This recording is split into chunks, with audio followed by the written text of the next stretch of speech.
Listo. Bueno, micrófono está. Micrófono. Bien. ¿Listo? ¿Me saco barbijo de presión? Sí, claro, sacátela. Si querés sacar acá para que no. No, lo pongo acá para ver quién habla también. Bueno,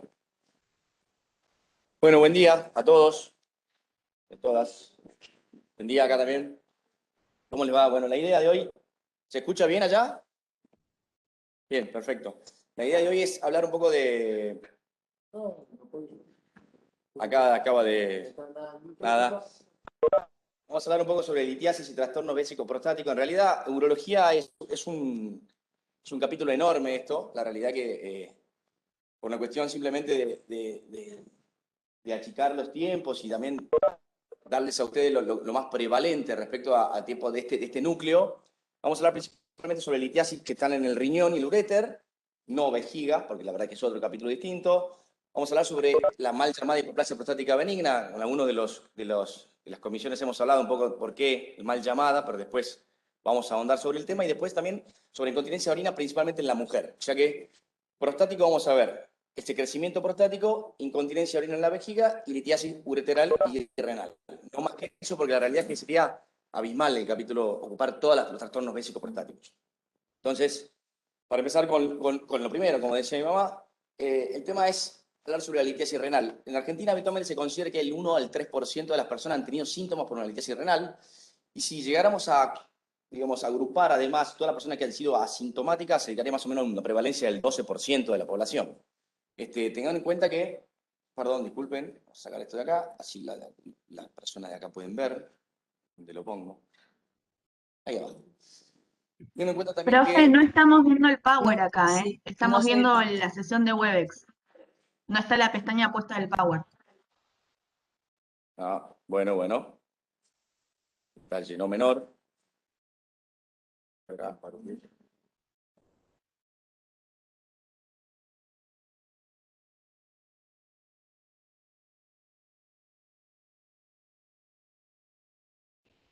Por ahí, profe, porque habías puesto para compartir la pantalla del Webex y no toda la pantalla, entonces después cambiaste de pantalla y no escuchas más. Ahí está. ¿Están viendo ahora? Sí, ahora se ve. Genial. Sí. Perfecto, impecable. Bueno, le decía básicamente entonces que, repito, para los que no vieron desde su casa, el 1 al 3% obviamente de la gente que ha tenido síntomas por una litiasis renal, y existe hasta el 12% de personas asintomáticas en prevalencia de este tipo de patología. Es mucho más frecuente en los hombres que en las mujeres, con una relación 3:1, y digamos, puede aparecer en cualquier edad, pero el pico de edad es el 20 a 40 años. Tengan en cuenta también lo siguiente, que es una patología realmente recidivante, es decir, que las personas que han tenido síntomas por una piedra, es muy probable que puedan tener otra vez, dentro de los próximos 10 años, hasta un 50% de chance de tener un nuevo cólico renal. Eso no es un dato menor, sobre todo para tener en cuenta el manejo posterior, digamos, de estos pacientes que han tenido piedras, ¿sí? Que también, por supuesto, lo vamos a ver. Bien. Factores de riesgo. Digamos, ¿cuáles son las causas por las cuales formamos piedras? Tenemos un dicho habitualmente los urólogos que, digamos, principalmente forma piedra el que puede y no el que quiere. ¿Qué significa eso? Que el factor más importante de todos es el genético y hereditario, que está acá. La realidad es que si ustedes cuando hablan con algún paciente que ha tenido un cólico renal o tiene piedras en la vía urinaria, probablemente cuando le pregunten va a decir que alguien de su familia lo tiene, ya sea papá, mamá, hermanos, alguno de la línea directa de familiares va a tener piedras en la vía urinaria, y eso habitualmente es la condición más importante para formar piedras. Después, por supuesto, existen otros factores de riesgo que van a favorecer esa formación de piedras, que son, primero, vivir en lugares cálidos, trabajar en lugares que tienen mucha temperatura. Por ejemplo, acá en Mar del Plata existe mucho los parrilleros, digamos, tenemos muchos pacientes parrilleros, parece una cosa muy graciosa, pero están expuestos totalmente al calor, y eso va básicamente en detrimento de su hidratación, que es otro de los factores que los pacientes que tienen menos hidratación o poca hidratación tienen mayor formación de piedras, y ahora vamos a ver por qué. Las alimentaciones occidentales, de los países industrializados, también tienen una composición mucho más en grasas saturadas, y también, por supuesto, en contenidos de proteínas de origen animal. Y, por último, el sedentarismo y la obesidad son otros de los factores asociados a la formación de piedras. Las piedras habitualmente se forman, digamos, dentro de una solución que es la orina. La orina tiene varios solutos en su interior que son, digamos, estos que están acá. Y más o menos están como en equilibrio, es decir, hay algunos que tienden a precipitarse y formar piedras y otros que tienden a, como a defendernos de esa formación. Si hablamos principalmente cuáles son, del lado izquierdo de la pantalla, calcio, oxalato, ácido úrico y cistina, habitualmente sí hay que fijarse porque son, digamos, predisponentes a formación de cálculos, son, digamos, cristales que suelen precipitarse y formar piedras, y por el otro lado tenemos el citrato y el magnesio que nos ayudan y nos defienden de esa formación, produciendo digamos, quelaciones de ese tipo de cristales y eliminándolos con la orina. Entonces, ese tipo de equilibrio en una sustancia, como es la orina, permite que no haya no haya formación de piedras. Y para que se formen piedras tiene que, además de esos factores genéticos hereditarios, tienen que haber ciertas condiciones dentro de la orina. Como le dije inicialmente, la orina es una solución y tiene solutos adentro. Lo que sabemos habitualmente, yo esto es la comparación que hago con una persona que no conoce nada de esto, es explicarle, mira, la orina es como un té. Si yo le pongo una cucharada de azúcar y lo revuelvo, se va a diluir. Si le pongo 2 o 3, quizás se diluya. Si le pongo 10 cucharadas de azúcar, es probable que esa orina, digamos, que ese azúcar no se diluya en el té, quede todo abajo. Eso pasa habitualmente también en esta orina. Cuando hay una hipersaturación de la orina, es decir, que hay los solutos en mayor cantidad de la que se pueden disolver, esos solutos de los que hablamos, hay una orina sobresaturada, es decir, hay mayor cantidad de solutos en la orina. Y eso ni más ni menos es una predisposición genética. Empecemos por ahí. Pero no es la única condición que tiene que pasar para que se formen piedras. Es una de las condiciones, la más importante, pero no es la única. Asociado a eso tiene que pasar tiempo. Esa sobresaturación tiene que perdurar en el tiempo. Si no perdura en el tiempo, no va a haber cristalización ni formación de piedras.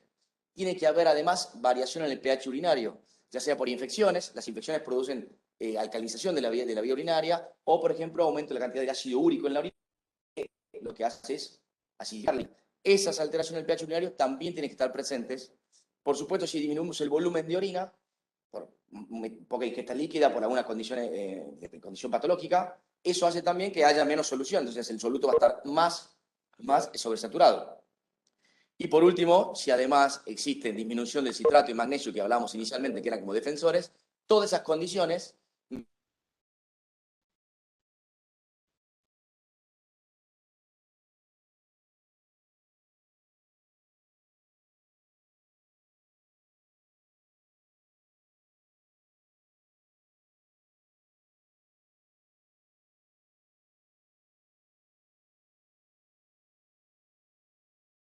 Hola, hola.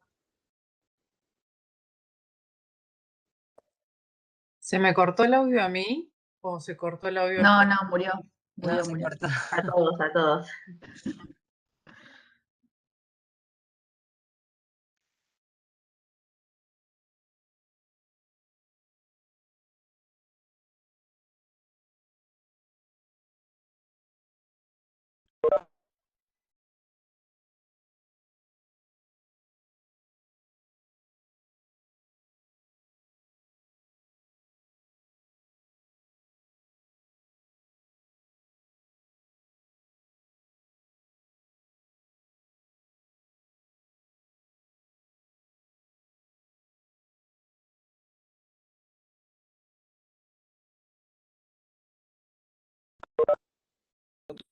estaba bien y estaba. Profe, Sí, sí, ahora está profe. sin internet, ¿ves? Pero igual está sin internet. Sí. Ahí está. Ahí te escuchamos igual. Ahí está, ahí te escuchamos. O no nos escuchan ellos a Pregunta, nosotros ¿dónde se ahora. quedaron? No. No, sí, sí, los escuchamos. En el relojito. En el ¿Dónde se relojito. quedaron? En tiempo. Estabas hablando de deshidratación. 2 diapos para atrás. Está bastante bien, bastante bien, bastante bien. No hay problema. ¿Me escuchan bien ahí? En el Sí, sí, se relojito. escucha bien. Bueno, muy Sí, bien. sí, sí. ¿Qué parte del relojito escucharon? A ver si estaban atentas. Que había como varios Bueno, factores que intervenían en. Hablaste del té, que lo explicabas con las bien, cucharadas de listo. azúcar Ya en el está. té, que Es lo intervenían único que no varios. quería es lo único que no quería repetir lo Ah, del té. bien. Perfecto. Bueno, bárbaro. Entonces ya hablamos de la solución saturada. Eso asociado, repito para la gente de allá, con el tiempo, digamos, esa situación tiene que mantenerse en el tiempo. Además, tiene que haber algunos cambios en el pH urinario, como por ejemplo cuadros infecciosos, que lo que hacen es alcalinizar la orina, o aumenta la cantidad de ácido úrico urinario, que eso, por supuesto, acidifica la misma. Si a esto le agregamos que el citrato y el magnesio, que nos defendían de la formación de piedras, están por debajo de lo normal, y un volumen urinario bajo, todo predispone a la formación de piedras, ¿sí? Y la formación de piedras habitualmente tiene varias como etapas, digamos, resumidas en 3. Las piedras se forman en lo que se llama placa, digamos, en las papilas, que es el último extremo de las nefronas, que es donde descarga la orina dentro de la cavidad urinaria. En las papilas, eso que están viendo ahí, la foto a mano izquierda, es la vista interna de las papilas, desde la cavidad urinaria. Y lo que ven ahí, esa calcificación pegada a la papila, se llaman placas de Randall. Esas placas de Randall habitualmente lo que, digamos, es la parte donde se nuclean las litiasis. ¿Qué significa? La nucleación es cuando todos esos factores que hablamos anteriormente se producen, estos solutos se nuclean, se juntan y precipitan, informan esta calcificación. Con el tiempo, si esto persiste, empieza a haber un crecimiento de esa precipitación y con el tiempo lleva a lo que se llama agregación. Viene a la derecha, parece una litiasis cortada transversalmente y parece como una capa de cebolla. La parte central es el núcleo y después se empiezan a agregar las otras precipitaciones alrededor. ¿Pueden ver acá? No es culpa mía. Seguimos. Quedó claro eso, ¿no? La formación más o menos, digamos, es mucho más complejo, hay todo unos cálculos matemáticos para explicar con la sobresaturación y un par de cosas más, pero para resumirlo, esta es la situación. Los cálculos no todos son iguales, ya seguramente el seminario pasado me habían preguntado de algunos tipos de cálculos, la realidad es que los cálculos no son normales y lo que tienen que saber cuáles son los más frecuentes. Los que tienen contenido cálcico son los más frecuentes en Argentina, que son los de oxalato de calcio y los de fosfato cálcico, son los más frecuentes y tienen la particularidad que se ven en las radiografías, que al tener contenido cálcico son radiopacas, ¿sí? Entonces, eso habitualmente nos da cierta información. Cuando tenemos litiasis, las que son, que le hablaba, que el pH urinario se alcaliniza por algún cuadro de infección, son las denominadas de estrubita, ¿sí? La estrubita, que en cierta medida se producen porque el Proteus, que es el germen más frecuente de estos, produce la desdoblación de la urea y a través de una enzima de ureasa, y eso hace que se alcalinice mucho la orina y genere estas litiasis que son las litiasis infectadas. Las de ácido úrico, en esta lista de las más comunes, son las únicas que no se ven para nada en las radiografías simples, es decir, que son radiolúcidas, ¿sí? Las que hablaba de esto recién, las de estrubita, son radiopacas hasta ahí nomás, porque tienen muy poquito contenido de calcio, la realidad. Entonces, las más radiolúcidas son las de ácido úrico, sigue después las de la estrubita, y después las restas todas se ven en las radiografías, que es lo más importante que tienen que saber. Las más duras de todas, por suerte, son las menos frecuentes, que son las de cistina, son extremadamente duras, y suceden habitualmente por algún problema hereditario, cistinuria primaria, que es poco frecuente también, gracias a Dios.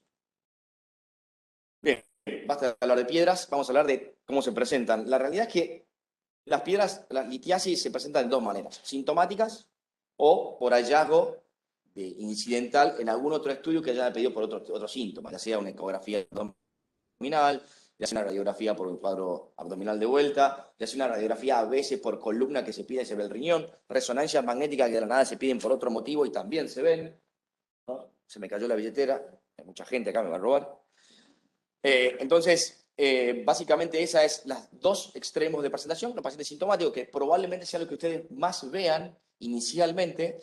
Después, los pacientes asintomáticos habitualmente son derivados a los especialistas. Si alguno va a hacer urología, lo va a ver en su consultorio seguramente. Pero el resto probablemente vea más los pacientes sintomáticos.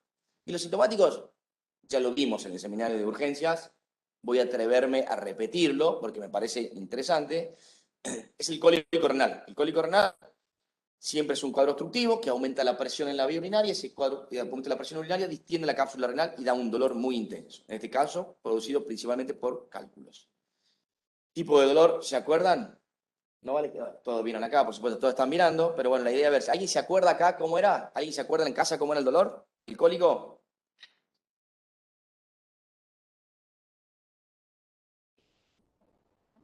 Brusco. Alicia, brusco, aparición brusca. L, ¿localizado? ¿Dónde? Región dorso lumbar. ¿De qué lado? Claro, está claro, sí. del lado del cálculo. ¿Qué más? Intensidad. ¿Intenso? ¿Cómo es? ¿No intenso? ¿Leve? ¿Moderado? Moderado, Es grave. intenso. Bien, bueno, le voy a poner acá porque la verdad que ustedes están bastante flojos y tengo poco tiempo y Gabriel me está mirando feo. Entonces, esta es la descripción, es un cuadro cólico que se irradia habitualmente a la fosa ilíaca o habitualmente a los genitales externos del mismo lado, por supuesto, donde está la obstrucción, y habitualmente va con... Perfecto, tranquilo. Sí. Habitualmente va acompañado de un paciente inquieto y puede ir acompañado también de náuseas, vómitos en cuadros generales, ¿sí? No habitualmente acompañado de fiebre, que es una cosa que lo diferencia habitualmente de la pielonefritis. Hablamos de la estas ya lo vieron ustedes igualmente. Paciente se presenta inquieto, con el examen físico en la puño percusión o el peloteo renal va a ser positivo, por supuesto, del lado. El paciente se va a movilizar como esquivando nuestro examen semiológico y los puntos ureterales medio o superior, dependiendo de dónde está la litiasis, van a ser positivos, ¿sí? Pero esto es lo que ustedes no vieron, probablemente más abocados al manejo de la litiasis, que el cólico renal tiene como 4 aristas, digamos, las litiasis en realidad, 4 aristas a tener en cuenta. La principal de todas es calmar el dolor. Manejo inicial, calmar el dolor, o paciente que está muerto de dolor, hay que calmárselo de manera rápida. Lo que sigue después va casi de la mano, que se desdobla de la anamnesis, que es confirmar, digamos, descartar un cuadro complicado, que ya lo habíamos hablado, lo vamos a ver ahora, y después confirmar si es un cálculo y dónde está ubicado, ¿sí? Y por último, el tratamiento de ese cálculo, si lo requiere de manera aguda o si lo requiere en un segundo tiempo. El manejo del dolor lo van a leer en cualquier lado, es analgésico por vía endovenosa, con diclofenac endovenoso, 150 miligramos, dosis máxima diaria de diclofenac, diluido en 150 centímetros de solución fisiológica o 500, dependiendo cómo esté, dónde estemos. Si no calma con eso, podemos utilizar derivado de la morfina, el tramadol, 50 miligramos, también por vía endovenosa, o codeína asociado a paracetamol. Los pacientes suelen tener asociado náuseas o vómitos, entonces podemos agregarle antieméticos como la metoclopramida. ¿Qué hablo de restricción hídrica? ¿Por qué restricción hídrica? ¿Alguien se le ocurre? Rápido. ¿Por qué el paciente que como todo lo contrario a lo que todo el mundo piensa? Vamos a darle agua. Y supongo para no estimular, digamos, la función urinaria y que no le duela más. Sí. Acá le ganó una compañera de ustedes. ¿Quién fue? ¿La Estefanía hablaba ya? Sí. Bien, sí, tal cual. Y acá la compañera tuya también dijo lo mismo, es porque, claro, si estamos hablando de que hay una obstrucción en la vía urinaria, que está distendida la cápsula, si nosotros producimos mayor cantidad de orina, esa cápsula se va a distender más y la presión dentro de esa vía urinaria va a ser mayor. Entonces, no es eso lo primero que hablamos en un caso de que entra a la guardia, no, vamos a hacer reanimación inicial. La reanimación inicial es hidratación. En este caso, no. No habitualmente porque empeoraríamos el dolor. ¿Está bien? Si el paciente, que es lo que ocurre casi en el 80% de los casos, el paciente mejora sintomáticamente después de este manejo inicial, se le puede dar el alta con analgésico bioral, con calor local en el caso de que haya dolor, del lado, por supuesto, de la sintomatología, y tamsulosina, que hablamos el otro día, que es discutible y ustedes no tienen por qué saberlo si se usa o no se usa. Por supuesto, este paciente hay que controlarlo 48-72 horas después para ver que no haga complicaciones, que siga mejoría de su dolor. ¿Está bien? Eso es el manejo del dolor en un cuadro de urgencias y nada más. Como dije recién, en el mismo momento, casi de la mano, vamos a descartar si es un cuadro complicado o no complicado. ¿Por qué? Cuando hablamos con el paciente sabemos si tiene un solo riñón, ya lo sabemos si el paciente está trasplantado, si está embarazada, si ha tenido fiebre o no, en el examen físico vamos a saber. Entonces ya descartamos todos los cuadros complicados en el momento inicial. Con lo cual, esto va de la mano del momento en que recibimos al paciente. Y, por supuesto, la sospecha diagnóstica que tiene un cálculo tiene que ver con exámenes complementarios. Ni más ni menos, no queda otra opción. Los laboratorios están habitualmente asociados a descartar un cuadro complicado. Por ejemplo, si tiene una función renal aumentada, eso significa que la obstrucción está generando deterioro de su función renal. O si tiene un cuadro de pielonefritis asociada que podría tranquilamente aparecer con un cultivo o gérmenes en el sedimento urinario, ¿sí? Y por último, confirmar es la presencia de ver la piedra y dónde está. De manera inicial, uno podría pedir una ecografía más una radiografía, que esto habitualmente tiene una sensibilidad, la ecografía de un 60 o 70%, dependiendo, y es muy operador dependiente, es variable su sensibilidad, y no puede ver litiasis ubicadas en todo el trayecto del uréter. ¿Por qué? Porque, bueno, el trayecto del uréter está en el recto peritoneo y hay gas interpuesto por las arterias intestinales, y la ecografía no permite atravesar el aire. Entonces, asociado a radiografía con una ecografía, puede haber piedras principalmente a nivel renal, pero no en el nivel ureteral. Y el diagnóstico se hace por, digamos, por algunos signos indirectos como la dilatación de la vía urinaria, ¿sí? El mejor estudio es la tomografía, sin duda. La tomografía sin contraste permite ver la piedra donde está ubicada, el tamaño, no solamente la litiasis, sino alteraciones alrededor, como puede haber la hidronefrosis, y en algunos casos que los síntomas no son tan claros, uno podría ciertamente descartar junto a una tomografía de abdomen y pelvis otros cuadros que podrían ser causantes de este tipo de dolor. Con lo cual la tomografía es, si es posible, es método de elección en pacientes que no mejoran sintomáticamente de manera inicial. ¿Está bien? No complicado, ni lo vean. Cuando el paciente tiene un cuadro complicado, ya lo hablamos otra vez, hay que derivar la vía urinaria. ¿Por qué? O porque tiene un solo riñón, o porque tiene un cuadro infeccioso asociado, que hay que derivar la vía urinaria, o porque tiene alteración de su función renal. Entonces, el drenaje de la vía urinaria hay que hacerlo, ya sea con un catéter externo, que es la nefrostomía, o con un catéter interno, como ven acá, que es un catéter doble, que permite persistir el flujo urinario normal salteando esa obstrucción. ¿Sí? ¿Hasta ahí preguntas? ¿Estamos bien? El diagnóstico más certero es con tomografía.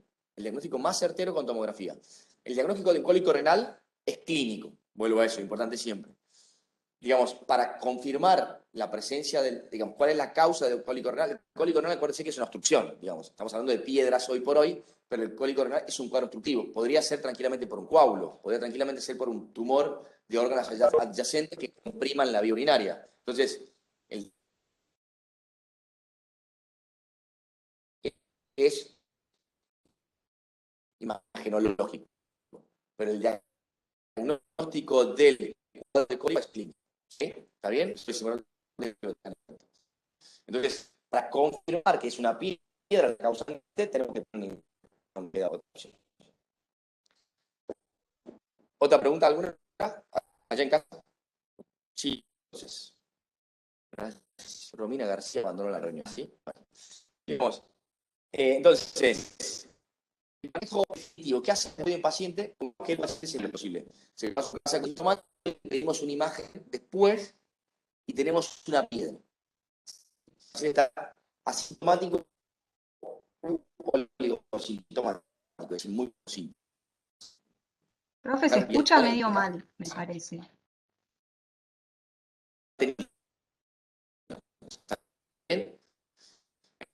Entonces, hay que determinar el manejo de...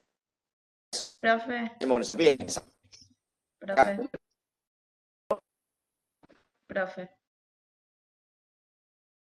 Se corta, profe. Se cortó todo. no sé, bien, recordado, No, está todo trabado.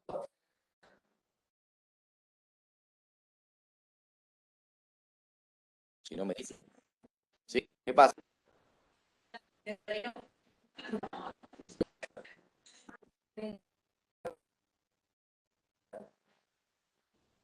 Se cortó, se cortó. Bueno, es ahora.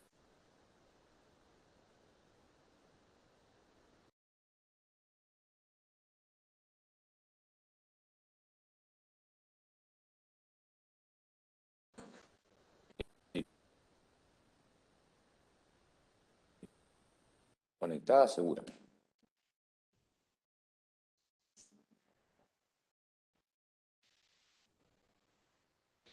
¿Ya volvieron? ¿Nos volvemos a conectar? Más o menos. ¿Pero más o más menos? Ahí está. Ahí se Más, escucha más. bien. Ahí va. Sí, sí, sí. Bien, perfecto. ¿Me pueden decir dónde quedamos? En En esa. esta diapo, pero nunca te escuchamos nada. O sea, no empezaste para En nosotros. esta diapositiva. Claro. Bien, perfecto. Pensaba que me iban a decir el ojo. Me moría. Bueno, básicamente le decía recién que después de tratar un cólico renal en un paciente en el cual mejoró sintomáticamente con el tratamiento inicial, hay que, digamos, y confirmado la presencia de una piedra por una imagen, tenemos que manejar esa piedra, digamos. De alguna manera tenemos que tratarla. Y digamos, los endurólogos habitualmente nosotros estamos como medio quisquillosos, hay muchos detalles que tenemos en cuenta, pero la realidad es que los resumimos en dos principalmente, que es el tamaño de la piedra y la ubicación. ¿Sí? Con esos dos grandes detalles uno puede decir qué cosa hacer o no hacer puntualmente. Entonces, si dividimos las piedras en el litiasis ureteral, hablamos de uréter, ¿no? Entre menor o mayor de 10 milímetros y depende de la ubicación. Habitualmente decimos uréter superior o uréter inferior, principalmente, dividido habitualmente en el entrecruce de los vasos con el uréter, que ven acá, el uréter cruza los vasos ilíacos, habitualmente de los dos lados, pero bueno, puntualmente en ese nivel divide superior uréter inferior. Esas dos cosas tenemos en cuenta para tomar decisiones, ¿está bien? Si vemos puntualmente piedras menores de 10 milímetros en un paciente que no tiene síntomas o está con muy pocos síntomas y manejo analgésico por vía oral, lo que hacemos habitualmente es esperar. ¿Por qué motivo? Se llama conducta expectante o terapia expulsiva médica. La realidad es que el 70% de los pacientes que tienen una piedra menor de 5 milímetros y si está cercana al uréter distal, cercano a la vejiga, llega al 90%, lo va a eliminar, solo y espontáneamente. Si el cálculo es entre 5 y 10 milímetros, ese porcentaje baja al 50%. Entonces, hay que tener un seguimiento de estos pacientes. ¿Por qué? Porque en el tiempo pueden tener complicaciones. ¿Las complicaciones cuáles pueden ser? Que el dolor no calme después con analgésicos vía oral, que tenga fiebre asociada o que veamos que haya una alteración de su función renal. Entonces, el paciente requiere de un seguimiento estricto por lo menos semanalmente. ¿Sí? ¿Y cuánto tiempo esperamos? 4 semanas.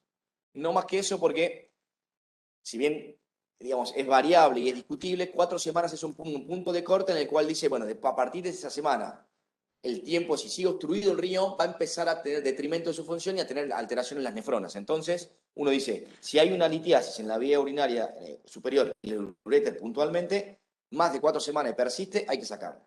¿Sí? Y ahora vemos cómo sacarla.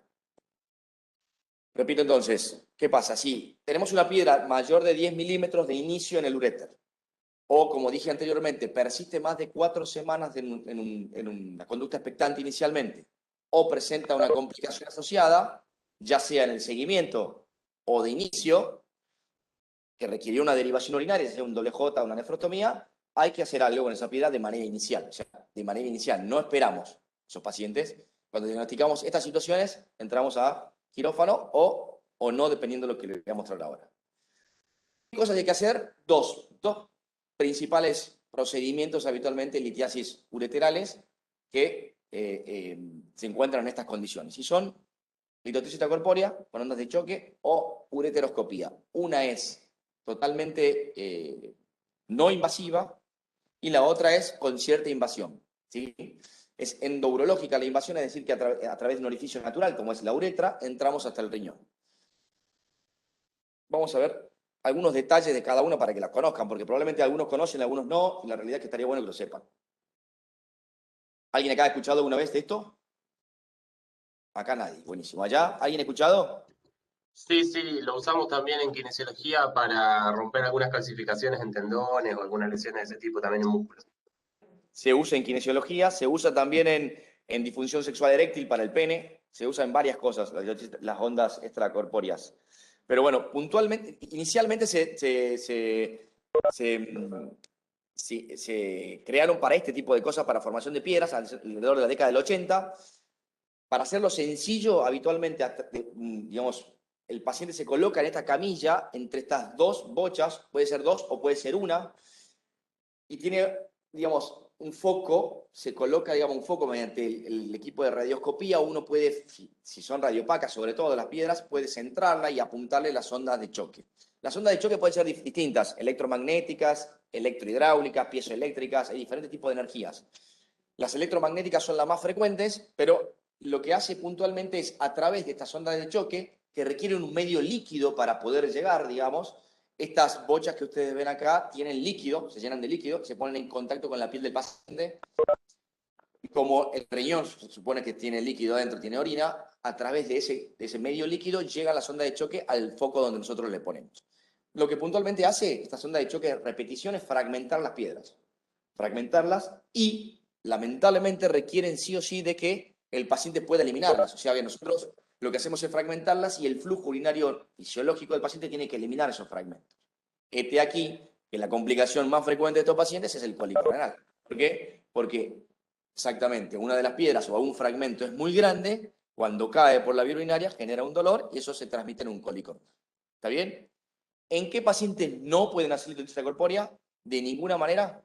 Pacientes con infecciones urinarias activas y pacientes con algún tipo de alteración en los factores de coagulación que no puede ser corregido.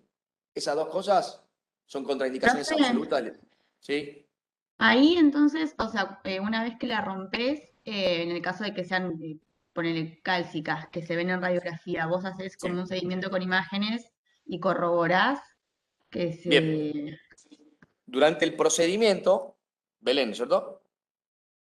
Durante el procedimiento podemos ir chequeando cómo va evolucionando ese cálculo. La realidad que muchas veces podría haber fragmentación inicialmente de la piedra y no notarse radioscópicamente, porque las fragmentaciones son microfisuras que después permiten la separación de esos fragmentos. Entonces, la realidad es que el efecto de la litotripsia corpórea habitualmente se ve a los 15 días o al mes. ¿Está bien? El efecto final, digamos. Entonces, inicialmente uno puede ver algún tipo de alteración en el momento de la cirugía, del procedimiento, perdón, pero el efecto final lo ve a 15 o a un mes, 15 días a un mes. ¿Por qué? Porque lo que vemos después es cómo ha lavado esos pequeños fragmentos el flujo urinario normal. Entonces, dependemos sobre todo del tiempo. Ahora bien, perdón, otra vez la billetera. Se ve que quiero buscar a alguien con más plata. Entonces, ahora bien, ¿qué pasa? Esas ondas de choque tienen una efectividad, tienen un beneficio que es no invasivo, pero tienen el otro lado que no es la máxima efectividad de los procedimientos para tratar piedras. Tienen una efectividad que va a variar según la ubicación de la piedra entre un 60 a un 70%, no más que eso. Entonces, uno dice, bueno, vamos a hacer este procedimiento en alguien que lo solicitamos, pero tenemos que explicar que tiene un 60-70% de chance de que tenga éxito en una sola sesión. A veces requieren más de una sesión para poder eliminar. ¿Está bien? Eso es tenerlo en cuenta. Pero es nada invasivo. El paciente viene, se hace el procedimiento y se va. ¿Está bien?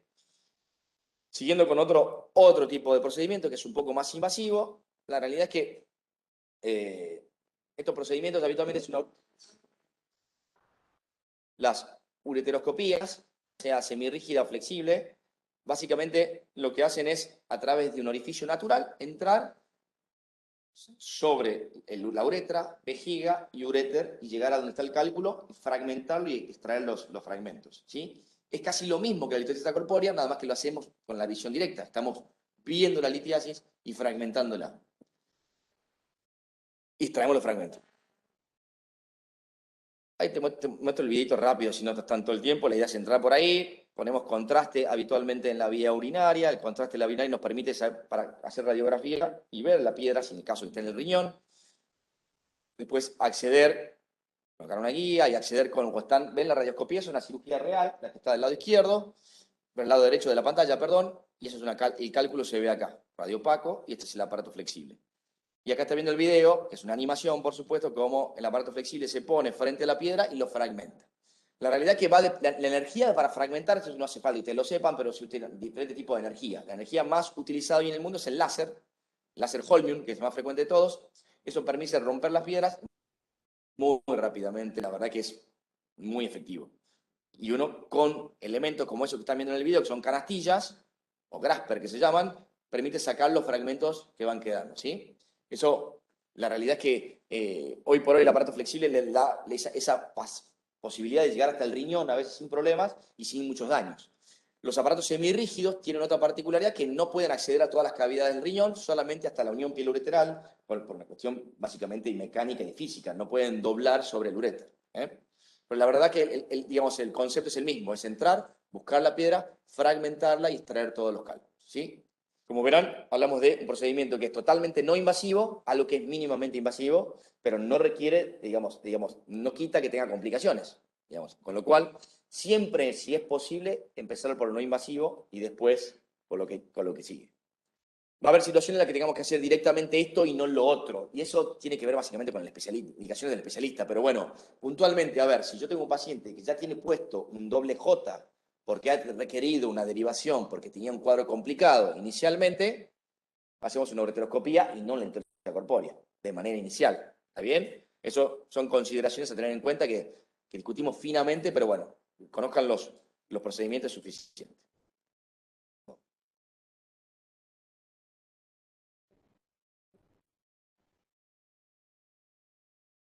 ¿Pero no se va ya? Bien. Me están acá ayornando de algunas cosas tecnológicas que no tenía.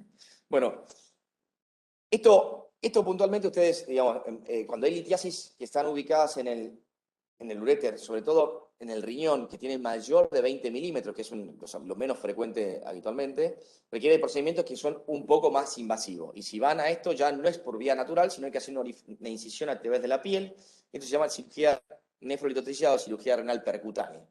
Básicamente ustedes ven acá el gráfico, no sé si ustedes lo pueden ver bien, la verdad que hay mucha luz, pero acá tienen, digamos, los reparos anatómicos de un paciente para el cual tenemos que hacer una punción, punzamos el riñón, como está en la imagen del medio, colocamos diferentes dispositivos para dilatar ese trayecto y entramos, como ven acá en la cirugía que hicimos, entramos con un aparato puntual y rompemos, fragmentamos las piedras. Si pueden ver ahí, esto está pintado con la pielografía, con contraste, y lo que está en el centro acá, que no tiene contraste, es la piedra. En realidad es esto y todo esto que está acá. La piedra ocupa todo el cáliz inferior.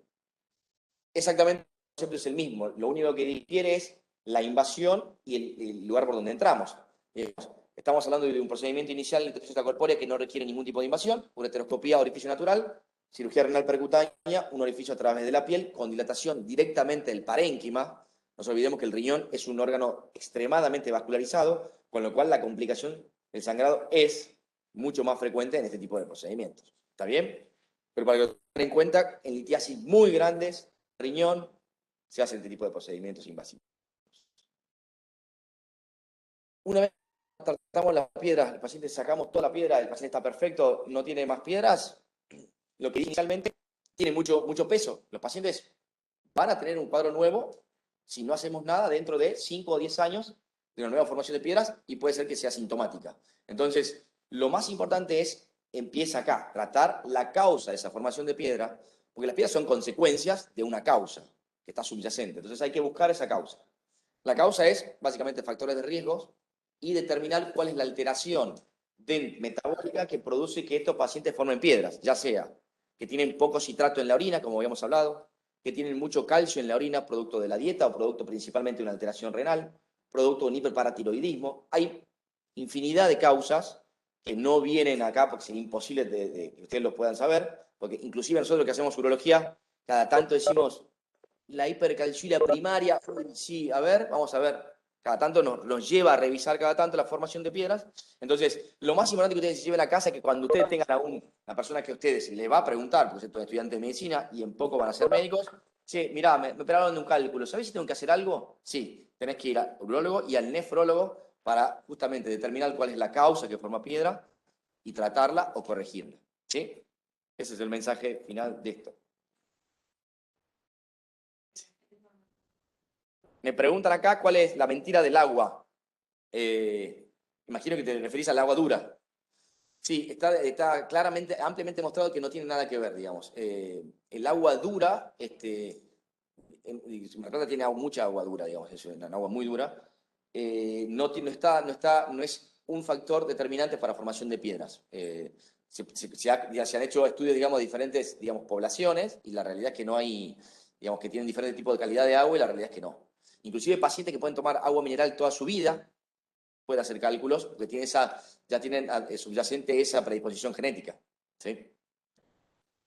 ¿Alguna pregunta, algo como para yo descanse? ¿En casa? ¿Nada? Mire que le voy a preguntar en el examen, ¿eh? Bueno, muy bien. Profe, en la Biblia que nos pasaron, era como que decía que se hacía más la placa de abdomen que el AECO, como que el AECO se usaba como secundario. Sí, en realidad es así. La radiografía simple del árbol urinario tiene una sensibilidad, digamos, alta para las litiasis cálcicas. Pero ¿qué sucede? Lamentablemente, la radiografía no permite ver el impacto que tiene esa piedra en la vía urinaria. ¿Qué sucede? Yo hago una radiografía y no puedo ver si hay dilatación de la vía urinaria. No lo puedo ver de ninguna manera porque, digamos, no es función de la radioscopía mostrarme eso. Entonces, habitualmente lo que se usan es, para aumentar la sensibilidad de los métodos, la combinación de radiografía y ecografía si es posible. O, en el extremo, si tenemos la posibilidad de acceder, la tomografía. Si uno tuviera que elegir, tiene un método para hacer y tiene todo disponible, la realidad es que uno preferiría hacer una tomografía que nos da mucho más información, no solamente para el momento del cuadro si es que es sintomático, sino para el futuro, para planear una cirugía, ¿sí? Sí que la requiere, ¿no?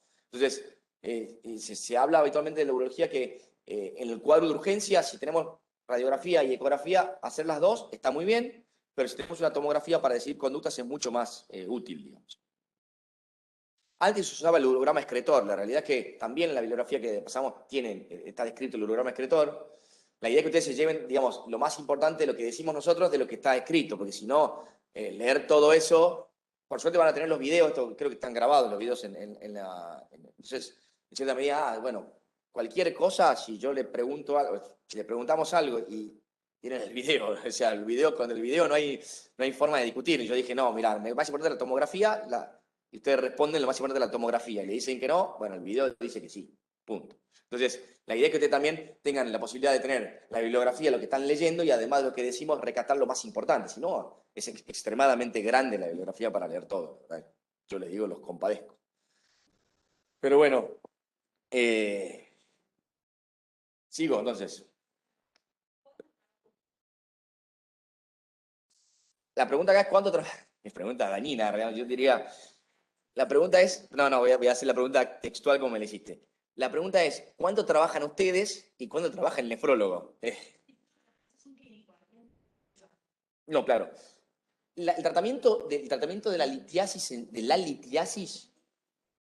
el lito lo hacemos nosotros, porque digamos, somos la rama quirúrgica de esto. Los nefrólogos, y esto podría hacerlo el urólogo, ¿no? Es que, digamos, hay equipos de trabajo, digamos. En el hospital tenemos una unidad de litiasis que está el nutricionista, trabaja la nefróloga, es mujer en este caso, y nosotros, los urólogos. Es un equipo de trabajo, digamos. Pero ¿podría tranquilamente hacerlo el urólogo a los estudios metabólicos y demás? Sí, la realidad es que sí. Pero habitualmente lo mejor es trabajar en equipo porque, digamos, en cierta medida, digamos, nos complementamos mucho mejor, digamos, la realidad es esa. El nefrólogo puntualmente maneja la parte funcional y es un eslabón totalmente importante, te diría junto con el nutricionista y, sin lugar a duda, el paciente, porque es el eslabón más importante de este equipo, porque si el paciente no va a la consulta, si el paciente no hace la dieta que le pedimos, si el paciente no cambia hábitos que tenemos que cambie, esto no va a funcionar por más que hagamos lo que hagamos. Entonces, el eslabón más importante de este equipo es el paciente. Después, el nefrólogo cumple un papel totalmente determinante en el post, seguramente.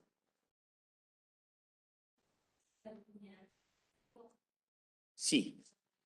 Bueno, digamos, los cambios dietarios habitualmente en líneas generales son menos cantidad de proteínas de origen animal, puntualmente, carne, vamos a resumir carnes, menos cantidad de sal, no comer con sal agregada, poder comer con sal pero no sal agregada a las comidas, dependiendo de la patología que tenga, si es hipertenso, menos que menos, o si tiene otras consideraciones menos.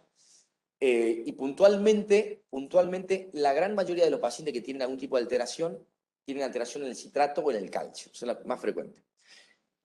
Y hay una cosa que uno dice, che, a ver, pero yo hago piedra de oxalato de calcio y yo como sano, qué sé yo. Café, chocolate. El café y el chocolate son extremadamente grandes composiciones de oxalato tienen. Entonces, la verdad que muchas veces no es el aumento del calcio, sino que el oxalato agregado que permite que haya una precipitación, digamos, de ambos, digamos, por eso la dieta más frecuente el oxalato de calcio. Y a veces hacen tratamientos con suplementos dietarios como el citrato de potasio, que nos da citrato, o lo magnesio, que es el total magnesiano, conocido por varios, que básicamente cuando hay detrimento de esos valores en sangre. Sí. Profe, y ahí, por ejemplo, si vos tenés una persona que tiene litiasis como recurrente y no cambia hábitos, y bueno, todo lo que hablamos recién, ¿no podés ponerle también un diurético, un tiacídico, para Sí, que no también, absorba tanto también. calcio? Si hablamos digamos, por eso digo, las alteraciones metabólicas son múltiples.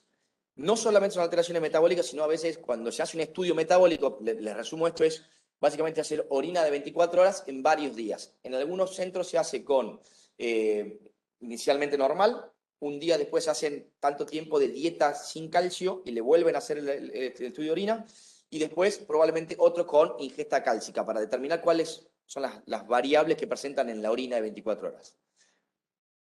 Esa orina de 24 horas nos da mucha información, también nos da el volumen urinario del paciente. ¿Qué sucede? En pacientes que tienen un volumen urinario muy bajo, se podría dar diuréticos tiacídicos, porque, perdón, no tiacídicos, la hidroclortiazida. ¿Por qué? Porque aumentaría el volumen y hace, digamos, son ahorradores de potasio. Entonces, todo eso ayudaría. Pero en cierta medida tiene que haber, digamos, inicialmente un cambio de hábito. Decirle al paciente, si vos urinás 1.300 centímetros, menos de 1.000 o 1.000, alrededor de 1.000 el volumen urinario diario, decirle que aumente la ingesta líquida. Primero es educación y después sigue la medicación. Porque si le damos medicación, digamos, siempre es más fácil, pero la realidad es que tiene que ser un trabajo en equipo, digamos. Y el paciente tiene que participar sí o sí. Por la cual es tan difícil erradicar las litiasis, porque la capacidad del paciente de volver y de trabajar sobre sí mismos es difícil. Los hábitos son difíciles de cambiar. Y con respecto al seguimiento, Bueno, el seguimiento, después, el paciente que ha hecho piedras, va a depender, las junto el nefrólogo y el urólogo, se hace en un periodo inicial cada 6 meses, después de un diagnóstico inicial, y después, por supuesto, se va prolongando en el tiempo, dependiendo la participación del paciente, si hace las cosas o no hace y demás. Depende de los estudios, cómo van saliendo. El laboratorio, digamos, se hace principalmente con laboratorio de sangre, que es el estudio metabólico, sangre y orina de 24 horas, y imágenes cada 6 meses, habitualmente ecografías. ¿Por qué? Porque no tiene rayos. Entonces, una cuestión es menos dañina, y la principal formación de piedras es en el riñón, con lo cual el paciente asintomático va a tener piedras renales y no en el ureter. ¿Sigo?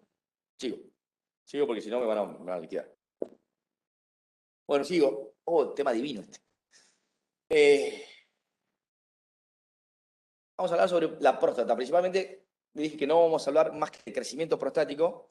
Si bien ustedes verán que puse el título de hiperplasia prostática. En algunas comisiones que tuvimos con el tema del laboratorio la semana pasada, ¿fue? Sí, la semana pasada, hablamos puntualmente que esto hay que tener cuidado con el término. Si bien el término es ampliamente difundido y se usa por todos, inclusive los médicos lo usamos de manera indistinta, la hiperplasia prostática benigna es una definición histológica, y eso tienen que tenerlo presente. En todos lados lo van a leer así, pero la hiperplasia prostática benigna, inclusive los capítulos, si ustedes ven, los libros ahora están mutando, están haciendo como síntomas del tracto urinario inferior, en vez de hablar de hiperplasia prostática como capítulo, ¿sí? Pero la realidad es que es esto, que la hiperplasia prostática benigna es un estudio histológico, la definición histológica, requiere de una biopsia para eso, con lo cual no todos los pacientes lo tienen. Pero puntualmente en la hiperplasia, y esto sí, los cambios histológicos están presentes en el 60%, perdón, el 50% de los pacientes de 60 años. En los hombres de 60 años, el 50% van a tener estos cambios histológicos. Y si avanzamos en la edad, casi el 90%, y se dice a veces que el 100% en pacientes mayores de 100 años. Cosa que es difícil de demostrar porque no tenemos esa expectativa de vida.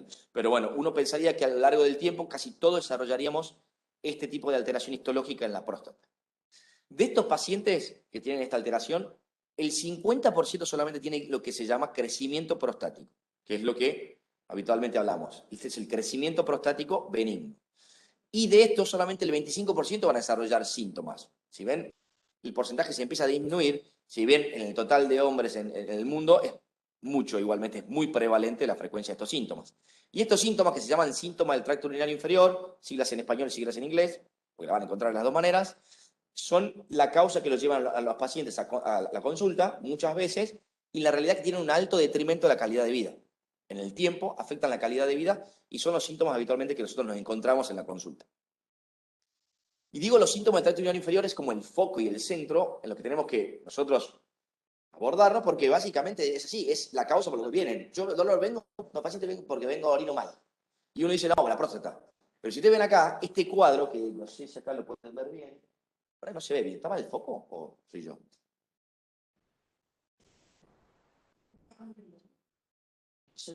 Yo tampoco. Bueno, no importa. No importa, la cosa es que, lo importante es que usted sepa que existen muchas causas de síntomas del tracto urinario inferior. O sea, a ver, los síntomas pueden ser, digamos, por causas, crecimiento prostático es una y es una de las más frecuentes en los hombres, pero también puede haber infecciones urinarias. Fernando la semana pasada habló de síntomas irritativos o de almacenamiento de los pacientes que tienen tumores de vejiga, también. Paciente que puede tener estenosis de la uretra, litiasis o piedras en la vejiga, alguna alteración neurológica como vejiga neurogénica, hipocontractibilidad del músculo detrusor, pacientes que tienen, por ejemplo, alteraciones medulares, pacientes con alteraciones de lesiones de enfermedades desmielinizantes cerebrales, también puede traer síntomas del tracto urinario inferior. Como ven, es amplio el abanico de posibilidades de causas de estos síntomas. Pero bueno, nosotros vamos a abocar principalmente este crecimiento prostático. Y bueno, ¿y cómo se forma el crecimiento prostático? ¿Cómo se produce esta hiperplasia? Porque lo que vamos a ver es hiperplasia, que a veces va asociado a un crecimiento o no. El cambio de la hiperplasia y el crecimiento de la próstata se da puntualmente porque, también Fernando lo dijo, pero en el contexto de cáncer, está ampliamente estimulado por la testosterona, ¿sí? Entonces, cuanto mayor tiempo pase estimulada por la testosterona, mayor chance de que haya estos cambios degenerativos histológicos. Las células estromales y las células, tanto las células epiteliales de la próstata, tienen estímulos por la testosterona, es decir, la dihidrotestosterona, y entonces esto genera factores de crecimiento y hace que la próstata crezca. Habitualmente esto, durante un periodo de tiempo, está en equilibrio, como ven acá al costado, entre la proliferación celular y la muerte celular. Entonces la próstata se mantiene habitualmente en un estado que no crece. Cuando hay alteraciones en el tiempo, ya sea por aumento del estímulo de la dihidrotestosterona o en los pacientes que, digamos, los hombres cuando somos más grandes empezamos a engordar, eso lo pasa a todos, y habitualmente tenemos aumento de de la obesidad central. Esto genera mayor cantidad de estrógenos, porque la aromatasa en el músculo celular, el tejido celular subcutáneo, produce mayor cantidad de estrógenos, y eso hace en el hombre que también estimule el crecimiento celular a nivel de la próstata. Entonces, ese desequilibrio, ese desbalance, hace que haya mayor crecimiento que muerte, y nos lleva a un crecimiento de la próstata. ¿Está bien? Esto principalmente es la causa puntual. Y también hablé con algunos de ustedes la semana pasada, era cuántas partes tiene la glándula prostática dividida. Hay una clasificación de McNeil, no importa el nombre, que la divide en 5 lugares, que es la zona de transición, que es la zona que está justamente alrededor de la uretra, esta que está acá, la zona central, la zona periférica, la zona anterior, puntualmente. Esas zonas habitualmente tienen ciertas características y está dividida también por la cantidad de glándulas y del tejido que está dentro de esas glándulas. Tejido que está dentro de esa parte de la próstata. Y también está dividido por la cantidad de patologías que suceden en esas diferentes zonas. La zona de transición, que si bien usted está acá, se encuentra periuretral. Y es el principal lugar donde crece el tejido y produce crecimiento prostático. Y es el principal lugar donde se encuentra la alteración histológica de hiperplasia prostática benigna. ¿Está bien? Por eso este crecimiento de la zona de transición muchas veces trae síntomas, por la ubicación donde está. Y como habíamos hablado la anterior vez, la zona periférica, si ustedes ven acá, acá estaría el recto, ¿sí?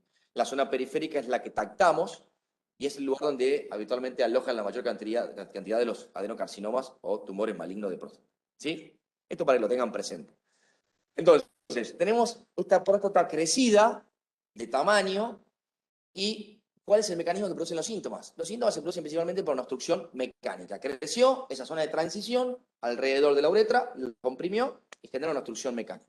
Además, ese crecimiento prostático va a generar también un aumento del tono muscular liso de la próstata, de la cápsula de la próstata, que también genera mayor contracción y eso comprime también la uretra.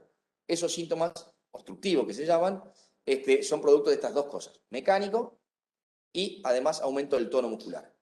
¿Qué pasa? Cuando esto sucede, es como, yo siempre digo, cuando una puerta, para abrirla, hay que hacer más fuerza para poder abrirla. Entonces la vejiga tiene algunas compensaciones ante esta obstrucción y lo que hace principal es un aumento del músculo detrusor. El músculo detrusor se hipertrofia, crece en su tamaño para poder sortear esa obstrucción, es decir, para poder seguir vaciándose. Y además trae aparejado este aumento, esa hipertrofia, depósitos de colágenos en las fibras musculares, que lo que hacen a lo largo del tiempo es disminuir su capacidad de elasticidad, ¿sí?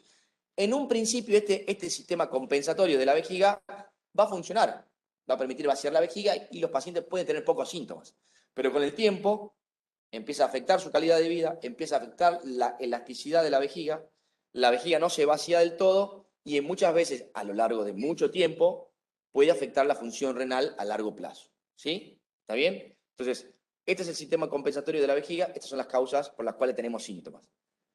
¿Y cómo llegamos al diagnóstico de esto? Bueno, siempre lo mismo, anamnesis, examen físico, estudios complementarios. La anamnesis, los síntomas. Puntualmente los síntomas se clasifican, son muchos los síntomas, pero clasificados habitualmente en dos grupos, que son básicamente la fase de la micción, la fase de llenado y la fase de vaciado. ¿Sí? ¿Se acuerdan? Eso de ARTI y qué ARTI. ARTI 1, 2, 3. ARTI 3, fase de llenado, fase de vaciado.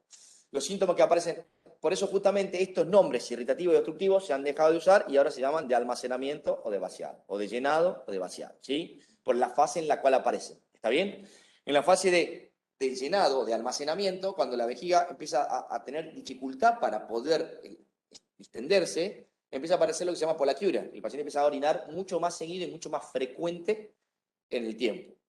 Apremio, la vejiga se contrae mucho más frecuente ante poco estímulo. La orina, al estar en generar estímulos no sucesivos a nivel de la vejiga, genera una respuesta mucho más exagerada del músculo detrusor, entonces tiene que ir a orinar mucho más apurado. Ese es un síntoma de apremio. Y lo último es la incontinencia de orina.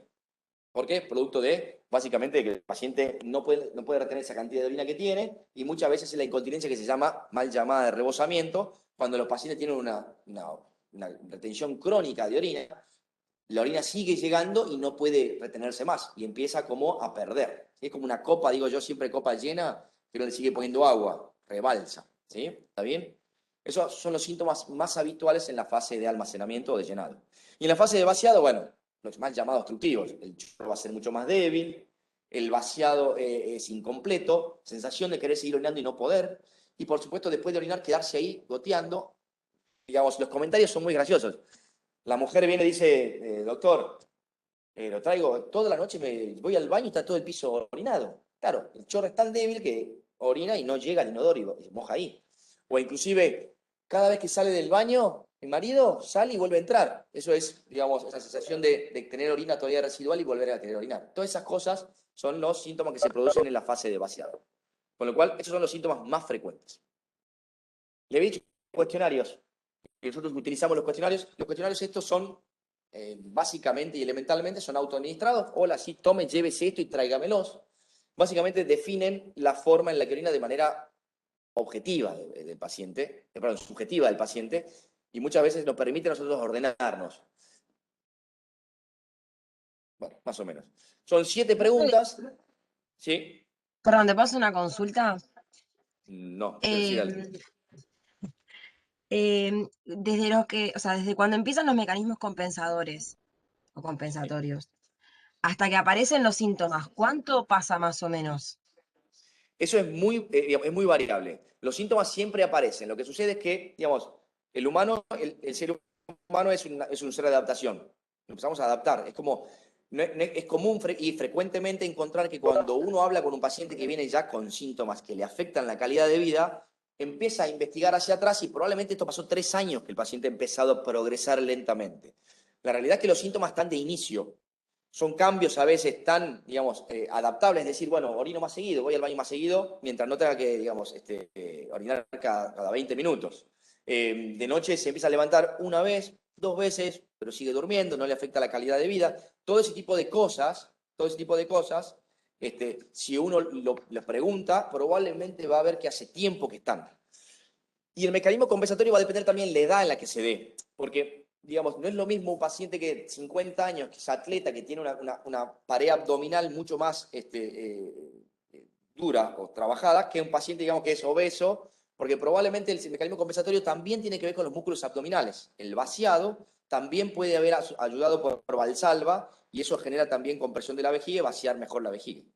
Pero la realidad es que indistintamente, si uno ve, inicialmente ya empiezan los síntomas. La descompensación es variable. Lleva varios años una descompensación de los mecanismos de adaptación. ¿Sí? Gracias. Por favor. Con respecto a esto, es un cuestionario que se usa mundialmente. que define básicamente, digamos, limita los síntomas en leve, moderado y grave, básicamente según el número del puntaje. Son 7 preguntas, cada pregunta tiene un puntaje del 0 al 5, y a medida que cada pregunta va diciendo 2, 3, 4, suma puntos, y esos puntos dicen que es leve, moderado o grave. No importa, el PowerPoint lo van a tener después, y esto, digamos, en la bibliografía está también. El cuestionario sirve puntualmente a veces para ordenar a algunas personas que es difícil de preguntar por múltiples motivos, ya sea por vergüenza, ya sea porque no interpretan bien lo que le estamos preguntando, y a veces leyéndolo y estando tranquilo en su casa lo pueden responder mejor, y a nosotros también nos orienta. Y por último tiene una pregunta, la 8, que está acá abajo, que habla de calidad de vida, cómo están los pacientes orinando. Porque muchas veces pueden tener síntomas, pero esa forma de orinar no le afecta a su calidad de vida, y tiene 83 años. ¿Hay indicaciones de tratarlo? La realidad es que no.